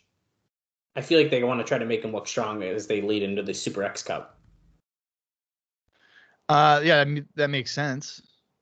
But Daniel split like moonsault without splitting his legs. Right. I don't know if TNA ever really follows the sensible thing, though. Hey, you never know. So far they are, because the ICP has not made their debut. Yeah, what is up with that? Well, and I'll tell you right now, with the ICP stuff, since I don't really know if they're going to be coming, so I already mentioned how they have claimed they're going to be here. Dave notes that their debut is going to be on this show, probably because they said it. But kind of following along those lines, Vampiro was also scheduled to return, but they've decided against it because of his recent interviews. Damn it. Well, you know what? And that would make sense with ICP because in WCW they had an alignment there, stable.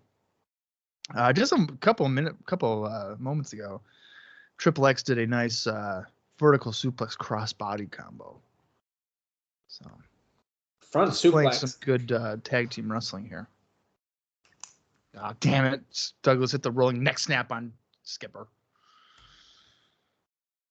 What about indie notes for these guys? Did anyone do anything? Oh, God, you're so smart. I was doing so good. I know. Let's see here. Let's see if Michael Shane has done anything. I'm going to guess no. And it looks like I'm right. Michael Shane, nothing. He doesn't seem to do much either. He really does. And you would think he would. But for the most part, he really doesn't. Jesus Christ. Shane Douglas, man. Come on. He took a long break, I guess. Shane Douglas, also nothing. Okay. So fair enough. The bookings are drying up here for some of these guys. Let's see. Christopher Daniels is usually pretty consistent with some stuff. Well, that was the submission that Skipper tapped out to. That's right. But Daniels broke it up. Smart man. Christopher Daniels, he had one match over the past weekend. He defeated Eric Cannon on January 17th for MPW in Maple Grove, Minnesota. So there's that. And then let's see, Elix Skipper. First chin lock here.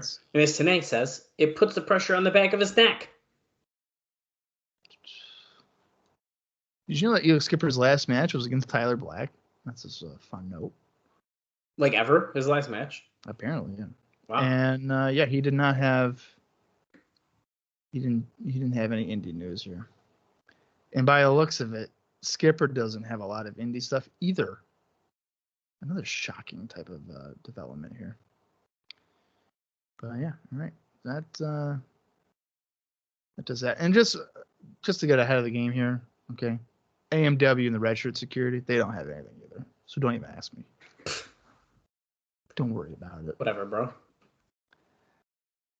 Don't even worry about it. Whatever. We do only have 2 more matches after this one, Bob. Well, yeah, but we also have Johnny Fairplay.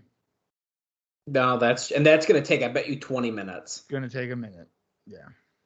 Douglas is setting up chairs ringside. Look at this. Okay, she's got 4. Okay, they're setting up chairs ringside. I feel like that's not going to end well for somebody. No. Okay. And yes, I did forget about Johnny Fairplay because once again, You don't know who he is. I don't know who he is, and I don't know if I really care. I feel like I cared more about Hermie Sadler being here than Johnny Fairplay. I was like, yo, Hermie's here? Probably because I like his name better, but Because you like Hermie? Hermie.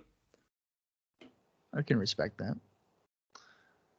Remember, I had to make it up to Hermie Sadler. I was making him look like a jabroni, so I had to do an entire thread on our Twitter page of him getting some action in when he was wrestling. Right, because wasn't he like, why am I always getting beat up? Right.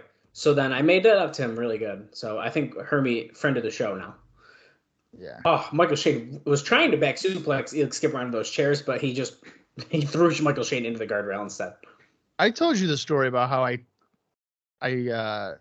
didn't tag him in my tweet, but he like saw the tweet because he searched himself and he replied to me. I don't know. Okay, so I was watching a UWF TNA show from like 2006, and Hermie like cuts a promo in the ring, and he's like, "There's gonna be law and order here. There's not gonna be any shenanigans, or whatever." The first 3 matches all had shenanigans. There's like DQs and stuff. So I, make a post about it. And then he like 2 days later found it here as Daniels' he was cleaning house, so he got poked in the eye by Michael Shane. Now double clothesline by Daniels. You can't keep Daniels down, I tell you. No, you can't. But Hermie was like, I'm going to have to look into this. Mind you, the show was from 2006. And it was like 2019 or whatever. And he's like, what? This is blasphemy. I'm going to have to look into this. Blue Thunderbomb. Daniels can't keep Michael Shane down for long. Only a 2 count. Bob is good at getting people to vanity search themselves and then it's amazing. And then either block him or reply to his tweets. It's amazing. I don't know what I said about Velvet Sky, but she must have saw it and then she fucking blocked me. So corkscrew plancha. It probably wasn't something good regarding Velvet Sky, just for the record. I was probably criticizing her lack of work rate or something. Jesus. Well, I for one like Velvet Sky, and I met her at the House Hardcore show, and she was very nice. I'm not saying she's a bad person. She's probably just I know. Hey, knock it off. I'm not a good wrestler. So. Okay, Skipper climbing up to the middle rope. Tracy just threw a chain in the ring, and now she's climbing up on the rope. Oh my God, what is happening? What are we doing? Oh! Bob, what the fuck? Oh, what? Why? Oh, she's fucked up, dude. Dude. She's fucked up. Okay, guys, so what the fuck was that, dude? Michael Shane just pushed Last Rites.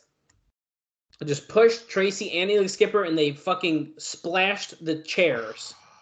And yeah, Tracy's fucked up. Shane Douglas has the chain. He just punched Daniels in the face.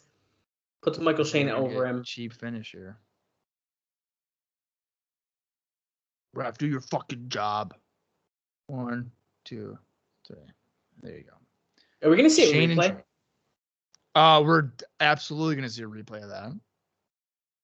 They love the replays, and why wouldn't you show a replay of that?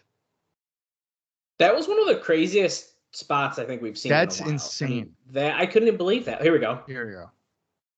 Oh my God, dude. Now, to his credit, Skipper was definitely taking the brunt of it. Whoa. Whoa. God. She's fucked up, dude. She can't be feeling good. She's holding her left arm. We have crew on the TNA tag teams. Great. So this is like that, what's it called there, Bob? Mystery Theater. Mystery Theater. More fudging than a Hershey concession stand, Conan just said about the red shirt security. Okay, and now they're on Shane Douglas. Oh. Okay. He said, okay, I'm not going to hit a girl. And they're like, oh, you wouldn't hit that? And he's like, oh, well. Well, I mean, yeah.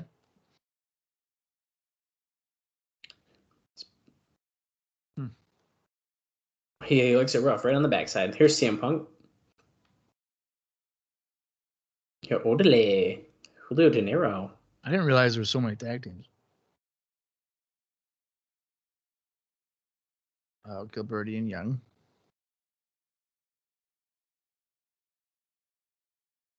Oh my God. They said they're having an argument over the fact that Gilberti's dating the construction worker from the Village People. Autoerotic asphyxiation 2. That's what they're saying about Harris being choked out. Oh, he was at James' home birthday party. He's blowing out the candles. Okay. That was a fun. Odd segment. That was fun. Well, here come the red shirts. Of a combined weight of nearly 600 pounds.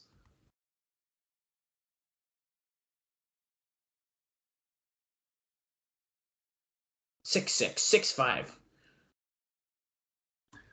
Why do I feel like the red shirts are going to win? I was sort of thinking that too, to be honest with you, Bob.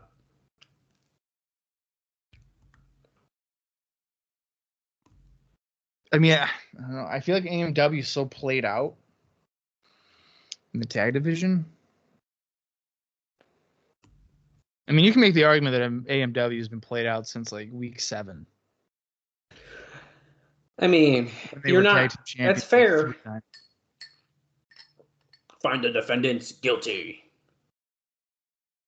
See how James Storm looks. We did read him wrong last week. We did. So. We definitely read him wrong last week. Oh, they're going right to it though. I don't know. Can't tell. It's hard. The lights, you can't really see the faces. So, but they're wearing their white gear. Would they really want to lose in that awesome gear? I don't know. I would try to avoid it. They probably they might have lost the last time they were in it, but whatever. That's true. We're just brawling ringside. I'm shocked. Brawling in TNA? What? Look at all these creepy faces of the Juggalos. It's freaking weird. I know. It's creeping me out. I feel like I'm watching Halloween. Too much in Halloween. Yeah. I hope there's no Juggalos listening. I don't want to get death threats.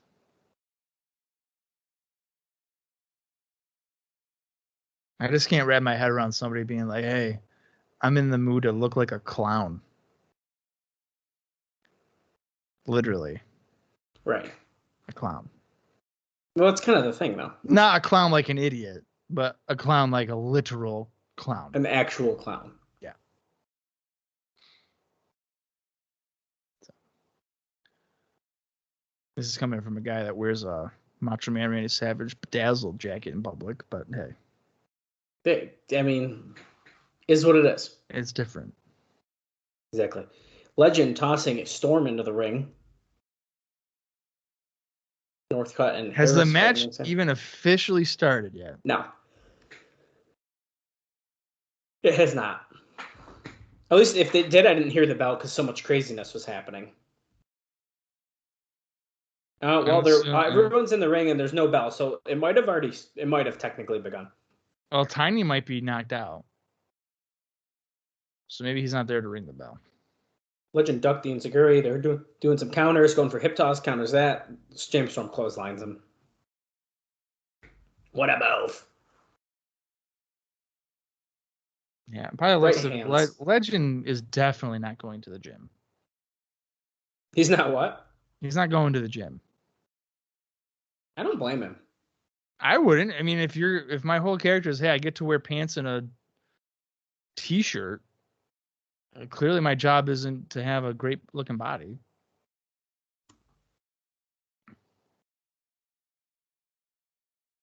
He says, right? Is that what he was saying? Yeah. Yeah. Because Harris does the Thez press every match. Yeah, well, it's a tribute to the great NWA champion. Right. What the heck? They're saying Northcutt was stabbed 11 times and he's been shot. So they're saying how tough he is because he keeps getting stabbed. Running Bulldog by Harris. Goes for the cover. You know, you probably shouldn't say, hey, this guy's been stabbed 11 times and shot and then almost get beat by a Bulldog. The face jam, Bob. Face jam. Excuse me. Okay, what the fuck was that? Storm, I'm sorry. Is he hurt? I think he hurt himself. That looked like crap, so. That was bad. Harris has catapulted Storm into the corner. Storm botched a missile dropkick and is holding his shoulder probably as a way to cover up the fact that he fucked up a move. It's probably like, oh shit, my arm. Legend with the fake tag.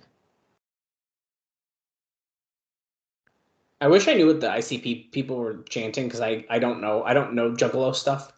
But they keep chanting something that must be from a song or something like that. I don't know. They're probably just yelling stuff to just be jerks. Right. Well, Storm is still in the ring. He's putting aside his shoulder injury. Oh, he could barely punch. Legend. Oh, wait, he punched with his right arm and then he sold his left arm. Well, it's the idea of it, Bob. Like Rick Santel. Yes. Oh. Oh. You got Rick Santel here. You hurt his collarbone. Ah!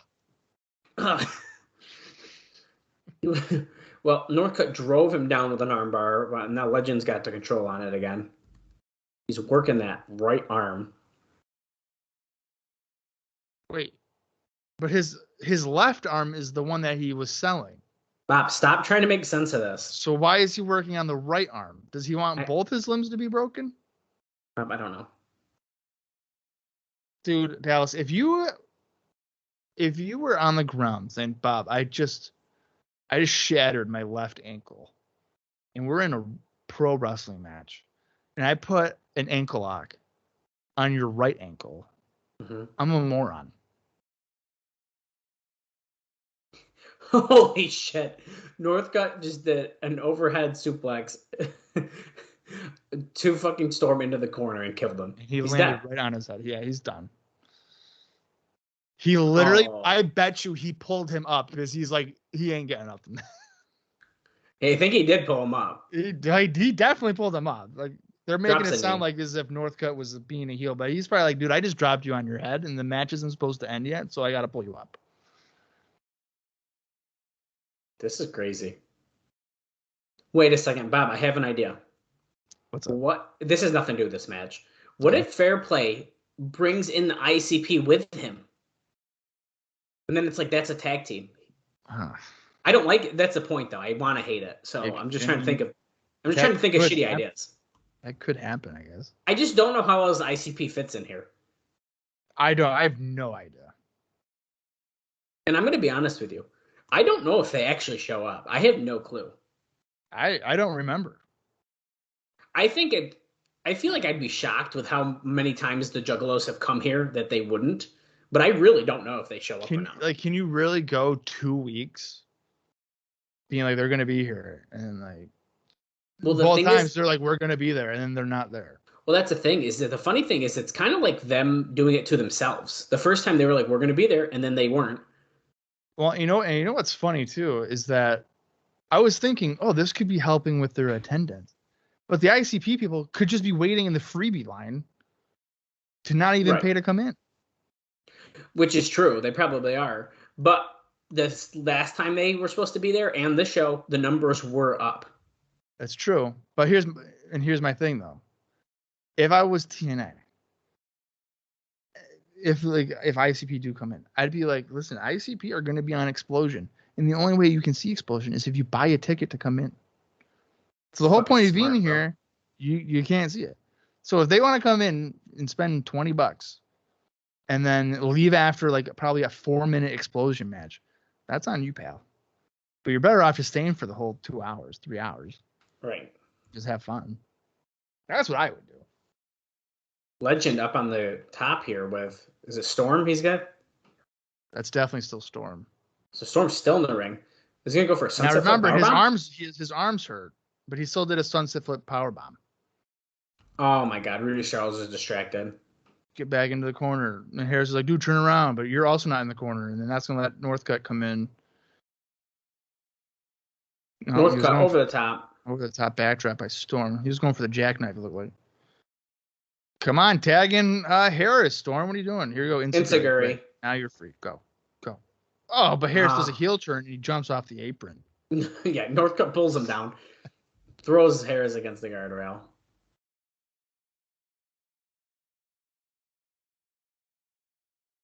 Oh, boy. Okay, ICP is chanting family. Family. That's what it sounds like, at least. Oh, shit. Look at this. Suplex. That was almost a brain buster, but an accidental brain buster. Did you see the way he crashed him? Damn, what was that about? Family.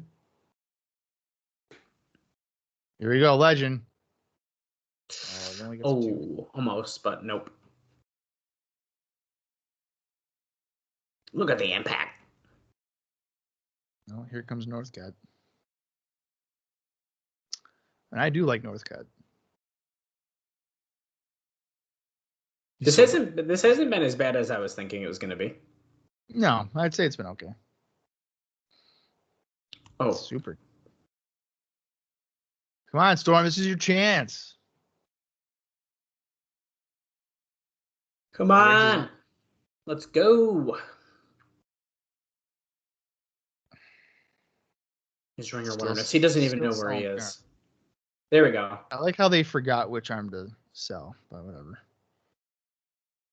The southpaw unloading. Backdrop. Yeah, Harris hasn't been in almost the whole match, so he is the freshest. That is so true.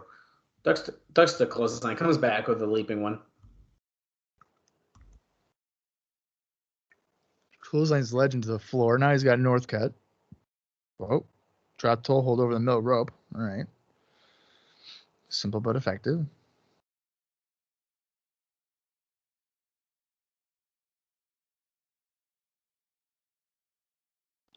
Storm got the tag, but I don't think Harris was aware. Hurricane Rana on Northcutt. He's got the leg. Oh, I thought that was going to be it. 2 7/8. Oh, Harris gets dropped on the top rope by Legend. Come on, Northcutt. I feel like we need a jackknife powerbomb here. Right. Okay, I don't know what that was supposed to be. Legend just backdropped himself over on Northcutt. Kind of. That should be a disqualification, right? He was, well, Black's rules, bro. Uh-oh. Huge spear by Harris onto Northcutt. Why is Rudy on the floor? He's yelling at them, Bob. He's a horrible referee, dude. You're not supposed to be on the floor. Here you go. Canatonic. Boom. Yeah, we find the defendant's guilty. He's got the cover. Who's that? Who's that? Who is that? Chase Stevens. And Andy Douglas. Oh, shit, dude. The Naturals are back. Harris is like, I see a ghost. What are you doing here, Oh, Chase? no. Stevens? And Douglas throws powder in Harris's eyes. Oh my God. Stevens just murdered Harris with a freaking chair shot over the head. Ah. And Rudy Charles is like, what? What happened? Okay. I haven't seen those guys in forever, but all right. This is normal. 1, 2, 3. And that's a 3. Win. Bob. These guys. How do we feel about the Naturals? I just got really excited about that, so I'm for it. Okay.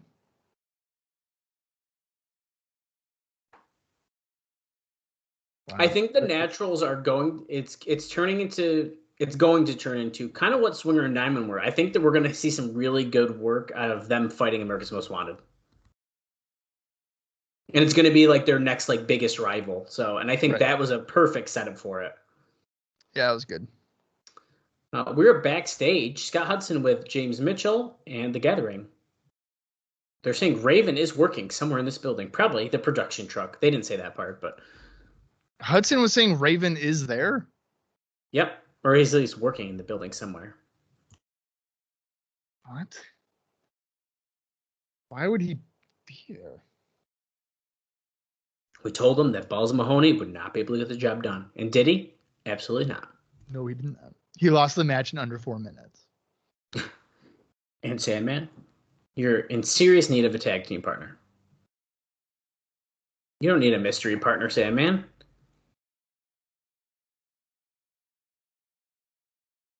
Yes, Raven's lurking in the shadows. He dares him to come out and play.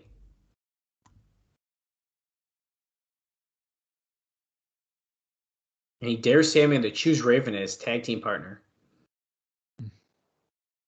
Those who make mistakes are doomed to repeat them over and over again. Look into my eyes. Yes, he knows everything in Raven's book, all those tricks. Sandman, talk about bringing a new partner. Bring Raven. Raven, you want to hide in the shadows and turn the lights off in the asylum? You want to play hide and seek? The Gathering's going to find you every single time. We already crushed his destiny. Now we're going to break his face. Quote the Gathering. Nevermore. Okay? Not a bad promo there by Punk. Now here is Don Callis in the ring.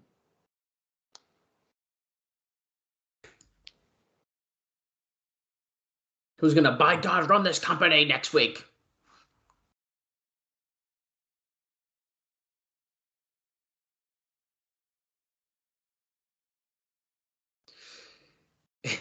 Big matches are won and lost up here, and he points to his head. If you're following along at home, we're at 1 hour, 27 minutes, and 20 seconds. Or if you're following along with Bob, we got 27 minutes and 17 seconds left. Okay. Oh boy, he called Goldilocks a hose bag. A hose bag. Oh. $5 piece of tail. Remember one thing, brother. The fact that I don't wrestle doesn't mean that I can't wrestle, even though earlier he just said he can't. Right. But that's probably because he didn't think the camera was there, right? Or do they know the camera's there?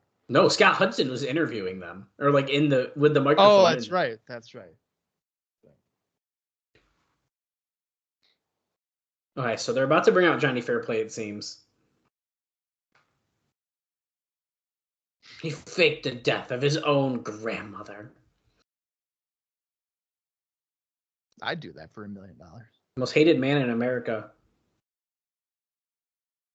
So, Bob, as Johnny Fairplay is about to make his entrance here, first time in the TNA Asylum, does he do anything now? Like, is he anything? I believe he has a Survivor podcast. That's fucking weird. Pretty sure. I don't know if he has anything else going for him. Like, entertainment-wise. Because they make it seem like he's like this massive reality star, which I guess at the time. At the time, yes. But sometimes that leads to other things. Yeah. Look at, they have tiki torches with fake fire on them because they can't light them in the asylum.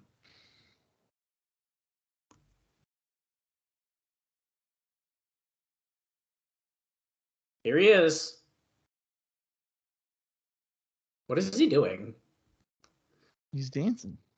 What the fuck? That's like his trademark dance.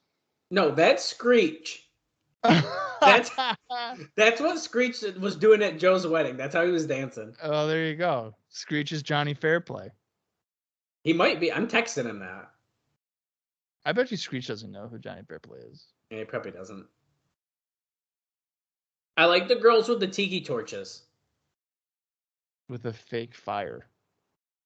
It's like fucking the cloth version of the fire too. It's not even like a fake candle. It's just like a piece of cloth. That has It would have been better if they used like leaves, like fake, like large leaves or something. Yeah. Wait, why does he do that though? Did he do that on Survivor? I don't know. I think this is part of his gimmick here, because Johnny Fairplay is a gimmick. Obviously, it's not John Dalton. Right. Jeff Probst fears fair play sign. Jeff Probst, of course, is the host of Survivor. I feel like I need to watch Survivor. Am I a bad person because I don't watch it? No, I mean, I hadn't watched it until like the last 2 years. I feel like I need to watch it. I think it's a good show. I feel like I'd enjoy it. Yeah. You would also enjoy Big Brother. I don't know if I'd enjoy Big Brother. Yes, you would. It's the same thing, but they're just in a house. That's a lot less interesting. You'd be fucking surprised, dude. So Fair Play is making fun of the Music City USA gimmick. I like how they're chanting, "Who are you?" I like that. That's awesome.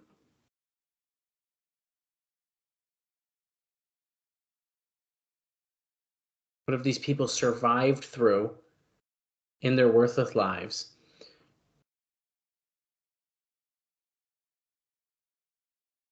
What torture and pain did they have to go through to become a mega superstar like Johnny Fairplay? I just don't know what he's gonna do here, Bob. I just don't understand. He's just making poor, like saying they're poor. That's so basic heel stuff. He's got to be a manager for somebody. He's not gonna. But who could you see him managing? I don't know. That's a good question. You could maybe talk me into someone, but like I got nothing on top of my head. What if he managed Abyss? I don't like that. I didn't like Callis doing it, and that wasn't like awful, but I didn't like it. No, Abyss should be with Father James Mitchell, obviously. Well, even back in 2003, 2004, how can you not see that connection? Yeah, I mean, it's right there. You can see it clearly watching it. Yeah, it's right there. I mean, it's obviously got to be a heel. Been brought here to TNA. He's not talking to the camera. He's strictly looking at Callis, which is very awkward because he keeps not looking working back. hard game. What if he just managed the red shirts, Northcutt and Legend, but they're not the red shirt security? He's like his own security. I feel like, to be honest, that's what's about to happen. But oh god, Bob, AJ Styles music is playing, and he has a chair.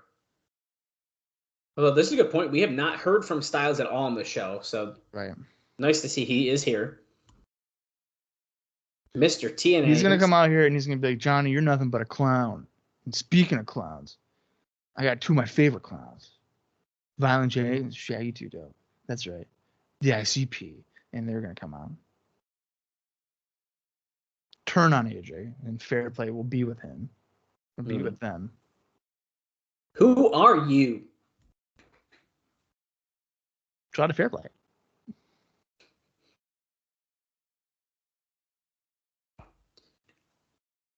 I don't know. Do you remember when who was it who was here before? So we had friggin' Screech come in, who is an actual celebrity.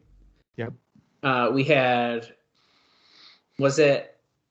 Hold on, I'm blanking. Who they were filming the movie? Chris Rock. Chris Rock, also like a real celebrity. And both times didn't really help him much, I would say. No. But do they really think Johnny Fairplay, because they just got big ratings on Survivor, that this is actually going to help? I don't know. Maybe it will. I don't know. Maybe I'm wrong. They're probably banking on people being like, oh, Fairplay's on this thing. I'll check it out and see what he does. Chris Rock, all he did was come out and be like, TNA wrestlers are the best. I know. And he ran and he walked out. Well, I know, but I feel like that's still like association. Like, hey, Chris Rock was here. I know he didn't do anything. I guess Fairplay is actually going to be on the show. So, okay, Styles is saying he wants his title shot. Jarrett turns around. Fairplay spun him around and then backed away. He said, number one, Don, I didn't understand a word that Hillbilly just said. Oh, he just spit on him, and he fucking, from how far that was, he aimed really good at his face. Yeah. I don't know who you are. You don't know who I am. You don't have a TV in your trailer. Jesus.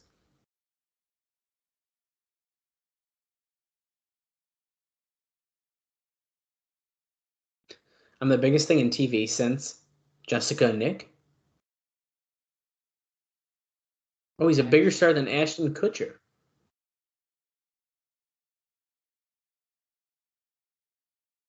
You just got punked. And then he pushed him. Bob, this segment's cringy as fuck. Fairplay's not good. It's such basic stuff. Oh, you're poor. Oh, you're a hillbilly. Like, there's nothing that's revolutionary here. Well, then you put Callis on, who, like, is good on the mic, and you can just tell he has the emotion into it and stuff, and then they give it back to Fairplay.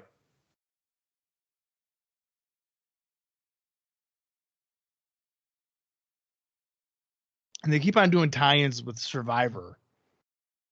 Survive this. He backs. He just backed Callis into the corner. Fairplay's grabbing the chair. Here we go.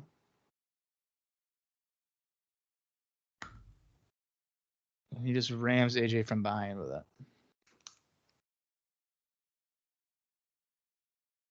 Is he even him with the chair? Oh, low blow. Styles blocks the chair shot from Fairplay. Is he going to hit him with Styles Clash? Nope. Gonna fucking powerbomb his ass. On night one? Oh! Shit. He didn't put him down gently, folks. Nope, he did not, and I bet you that was on purpose.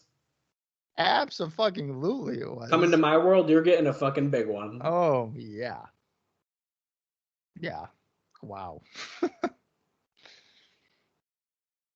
Don, this is how we treat a Hollywood star. Yeah, of course. You just freaking murder him in the ring with a powerbomb. Wow. Wow.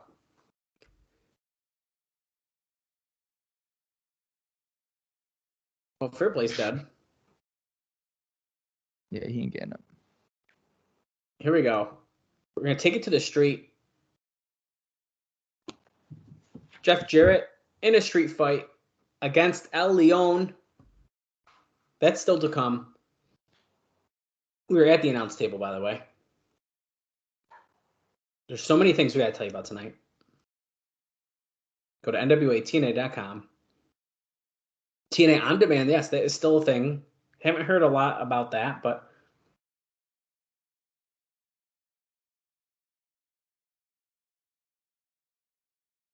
$30 minutes prior to every Wednesday night. Don't miss it. TNA Countdown Show. Wait, something's going on. A little action. Uh-oh.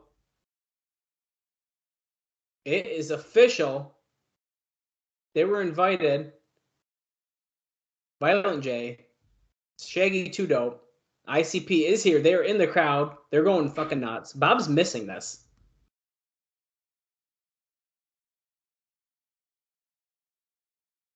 Is that it? Bob's back. America's X Cup. Bob, you... What I miss? You missed ICP. ICP showed up? Yeah, they're talking here at the table, and they go, "Hey, what's going on in the crowd over there?" And it's ICP just in the crowd, sitting with their fans. That was it? Next week, Chris Sabin defending the X title against Michael Shane through that crew and the red shirts, defending the tag titles. And then, of course, Don Callis, Eric Watts. Winner stays, and the loser resigns. Wow, not a bad show next week, Bob. No, I would say it's on paper, at least match-wise, more appealing. But I feel like this show, match-wise, wasn't bad. No. So far. Wait.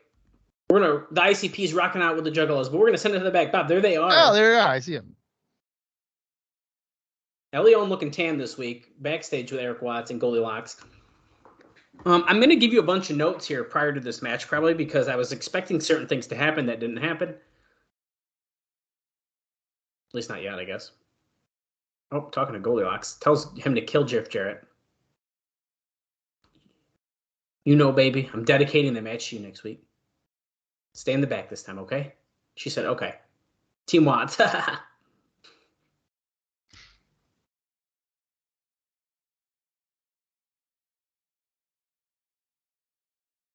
Johnny foreplay.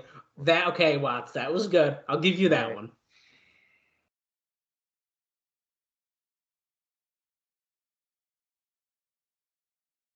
Brian Urlacher is going to be here. Bob, who's that? That's a Chicago Bear linebacker. I thought for a minute that Eric Watts was saying he was a 4-time All-Pro for the Chicago Bears, and I was going to. So did I.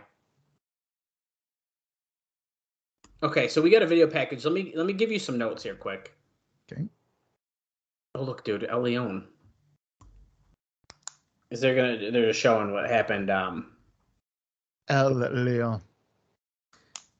They just showed a really cool like lion symbol on the screen though.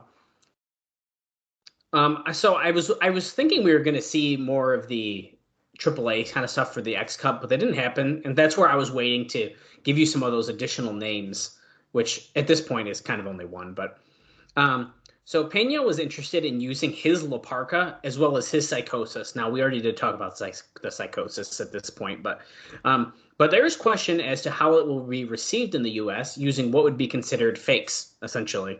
Right. Pena argued that while the Anglo fans might be mad, the Mexican fans, his La Parka has been the one with more television time over the past year on Galavision and is a big hit in Mexico. So, fair point. Yeah, but I mean, the show it's not going for the Mexican crowd. Give me a break. El Leon, dude. Jeff Jarrett. Street fight. And Jarrett's coming out first. Also, Bob. Is this for the title? Is it? I don't know. I guess I don't know either. It can't be if he's coming out first.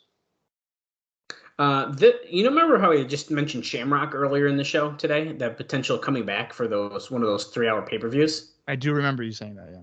Well, he did an interview with BoxingInsider.com, and he did say that he was looking to get back into wrestling and had contact with NWA-TNA looking for work. Obviously, he was their first champion when they started up about a year and a half back. And it's funny because their booking is such that his reign actually seems like it took place 10 years ago. That's actually kind of funny. It does feel like a while ago. Right? Here's Jarrett, ready for a street fight. He's got his shirt on. He's taped up jeans. There's weapons on the ramp. There's a wet floor sign, a garbage can lid. He's got his guitar. I'm sort of excited about this. I don't know. When they dress the part for a street fight, it feels like it's going to be like good. I don't know. I agree with that. Like if he was in his wrestling gear right now, it'd kind of take away from it. Right. And my final note, I believe, I'm just going to tell you now because we'll get through this match and enjoy it, is that there has been interest in using Bobby Heenan once again. It's been talked about, but for whatever reason, the decision was never made in favor of it. So they're still talking about trying to bring Heenan in some way. I'm trying to think. Oh, no, Bob. Oh, no. Jarrett is yelling at the ICP fans and them. Yeah, Jarrett. That's a great idea to go yell at hundreds of ICP fans with the ICP right there. Smart. He just what could go wrong? Threatened to hit Tenay. But yeah, that's all my notes, man. Some pretty interesting stuff. As always. Street Fight rules.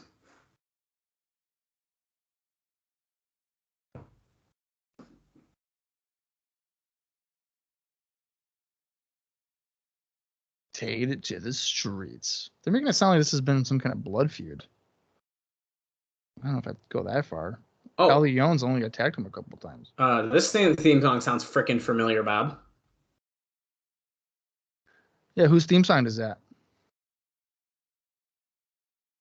The SATs. Well, that's actually probably true. But also, the first person to be using that. I knew it was Joel Maximo this whole time. Holy shit. He just smashed him with a trash can. Apollo used that song. Right.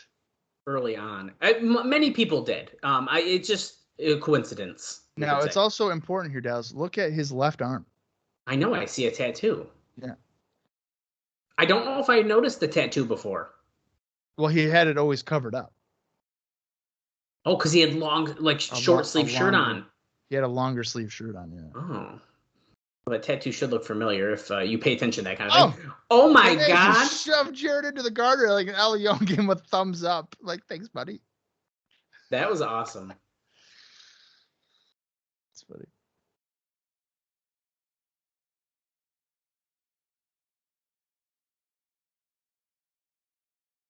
Oh, the crowd, the ICP guys or the Juggalos are chanting for Mike Tenay as Leon hits him with a chair over the back, hitting Jarrett, of course, not Mike Tenay. Now he's wedged the chair in the corner. If I had to guess, I feel like Jeff Jarrett's head's going to go through that. Nope. Jarrett counters with the Irish whip in the corner, but he runs into a big boot, falls to the floor. Yeah, Jarrett's dressed like he's ready for a bunkhouse brawl as he hits yeah, he is. Leon with a trash can lid a few times. El Leon. Jeez. Now, don't these actually don't hurt that much? I don't know. Some of those lids probably don't feel great. Well, We're going into the crowd right near the Juggalos and ICP, which Jarrett was just staring. Look at the crowd all chanting Jarrett sucks. They're pissed.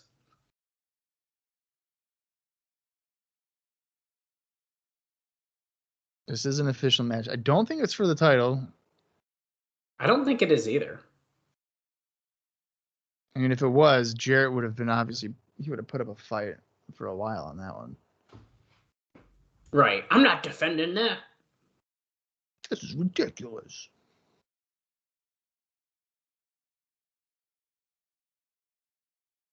I like how he's purposely not going towards the Juggalos. Yeah, I can't imagine why. Jarrett slams El Leon against the announce table. Come on, if this happens, I get Chipotle every day for a year. I just had Chipotle on Friday, and it was awesome. I haven't had Chipotle in a while. Missing out. Whipping El Leon with a little stripe. We are an hour, 47 minutes, and 26 seconds into the show. Or how much left, Ben? Or 7 minutes and 10 seconds.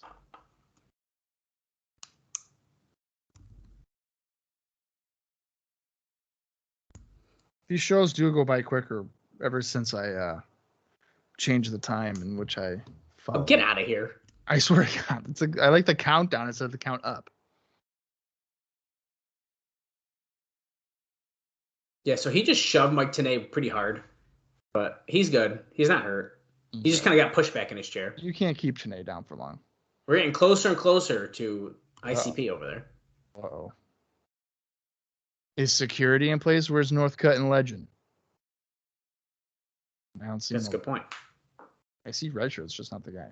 Just not the ones we were thinking. Yeah, not the ones that should be there. Ooh, Jarrett jabbing Leon in the midsection. Oh, fans are trying to get in the way, but security's having to hold back. They're throwing shit at Jarrett.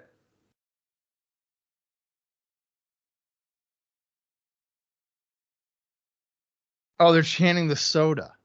Faygo. That's what I thought too. Jarrett with the chair on Leon. Leon's got a chair. Is it still an active soda? Yeah, you can still get it. I think it's like a fairly cheap soda. It might be. I don't know where you really get it. I've only seen it a couple times, but I don't even remember where. I've never seen it before. Jarrett staring off with ICP. Shaggy 2 Dope. Oh, I spelled it wrong. Let's see. Whipping at Leon with this chair. It's bending over his back. Oh, they just spread Faygo at him. Yeah, they. Oh my God. A Faygo bath is what TNA just called it. I could get Faygo soda right now on Walmart. I could get a 24-ounce bottle, or a 24-ounce bottle, 24 count, for $70. Wow, you should get some of that. I don't think so.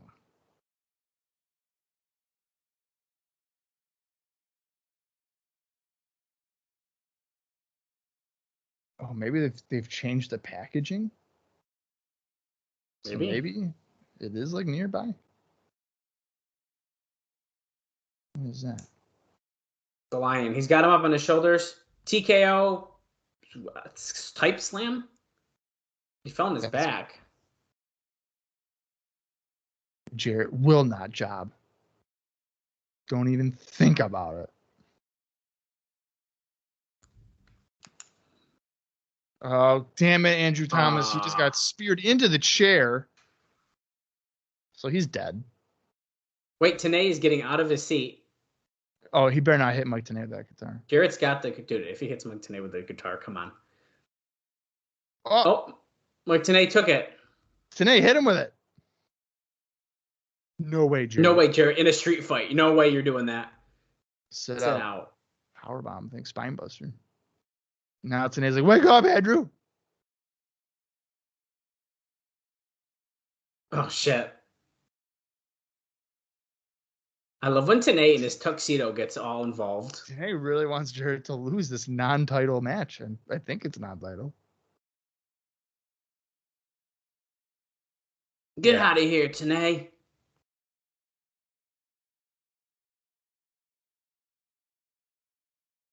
Oh. Super kick. 1, 2. No, Jarrett pops the shoulder up. He will not stay down. It is impossible. I believe we're entering into our end minutes of this match because we're in hour 51 minutes and 48 seconds. So yeah, we got under 3 minutes left. 2:50 left. And there's a guitar shot. Broke the guitar over early on. Oh, he's going to take the mask off. Who is that? Is it Joel Maximo? Is it Omare? We never could possibly know. Oh, pushes AJ Thomas out of the way. Someone's coming down. AJ Styles. Of course, it's AJ Styles. Well, that means that it's not AJ Styles under the mask. That's true. How is there a DQ in a fucking thing? No contest. We've thrown the match out. Brainbuster by Styles on Jarrett. How is there a no contest in a street fight? I don't like that, man. Interesting. Styles clash? Who's that? Oh, fuck, that's not good.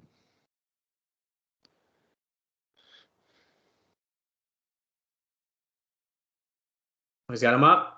He's going to hit the shock treatment. Shock treatment. But we don't know it's a shock treatment yet.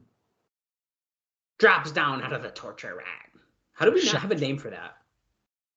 That's a good question. Oh, he's got a table set up.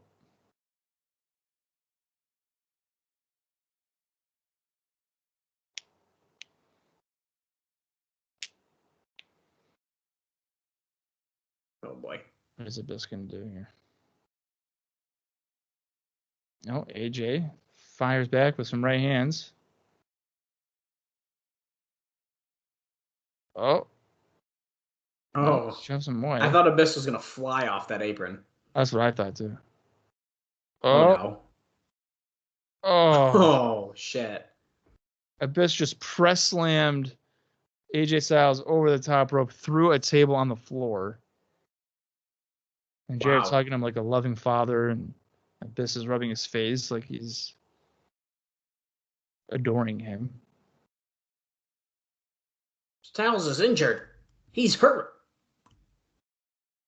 El Leon, get up. Well, we still don't know who El Leon is because he didn't take the mask off. He still could, Yeah, we don't know. but he didn't. He made Don flinch. Yeah, Next week, tough Eric guy. Watts out of a job. They're saying TNA's going to be out of a job. It's going to be a code day in hell, Jarrett, when I lose my job because of you. Tenay, he owns the company. As we get a closing shot of Tenay's scowl to end the show. Dallas freaking Gridley. I'm going to give that show a thumbs up. Wow, that was quick. I'm going to give it a thumbs up.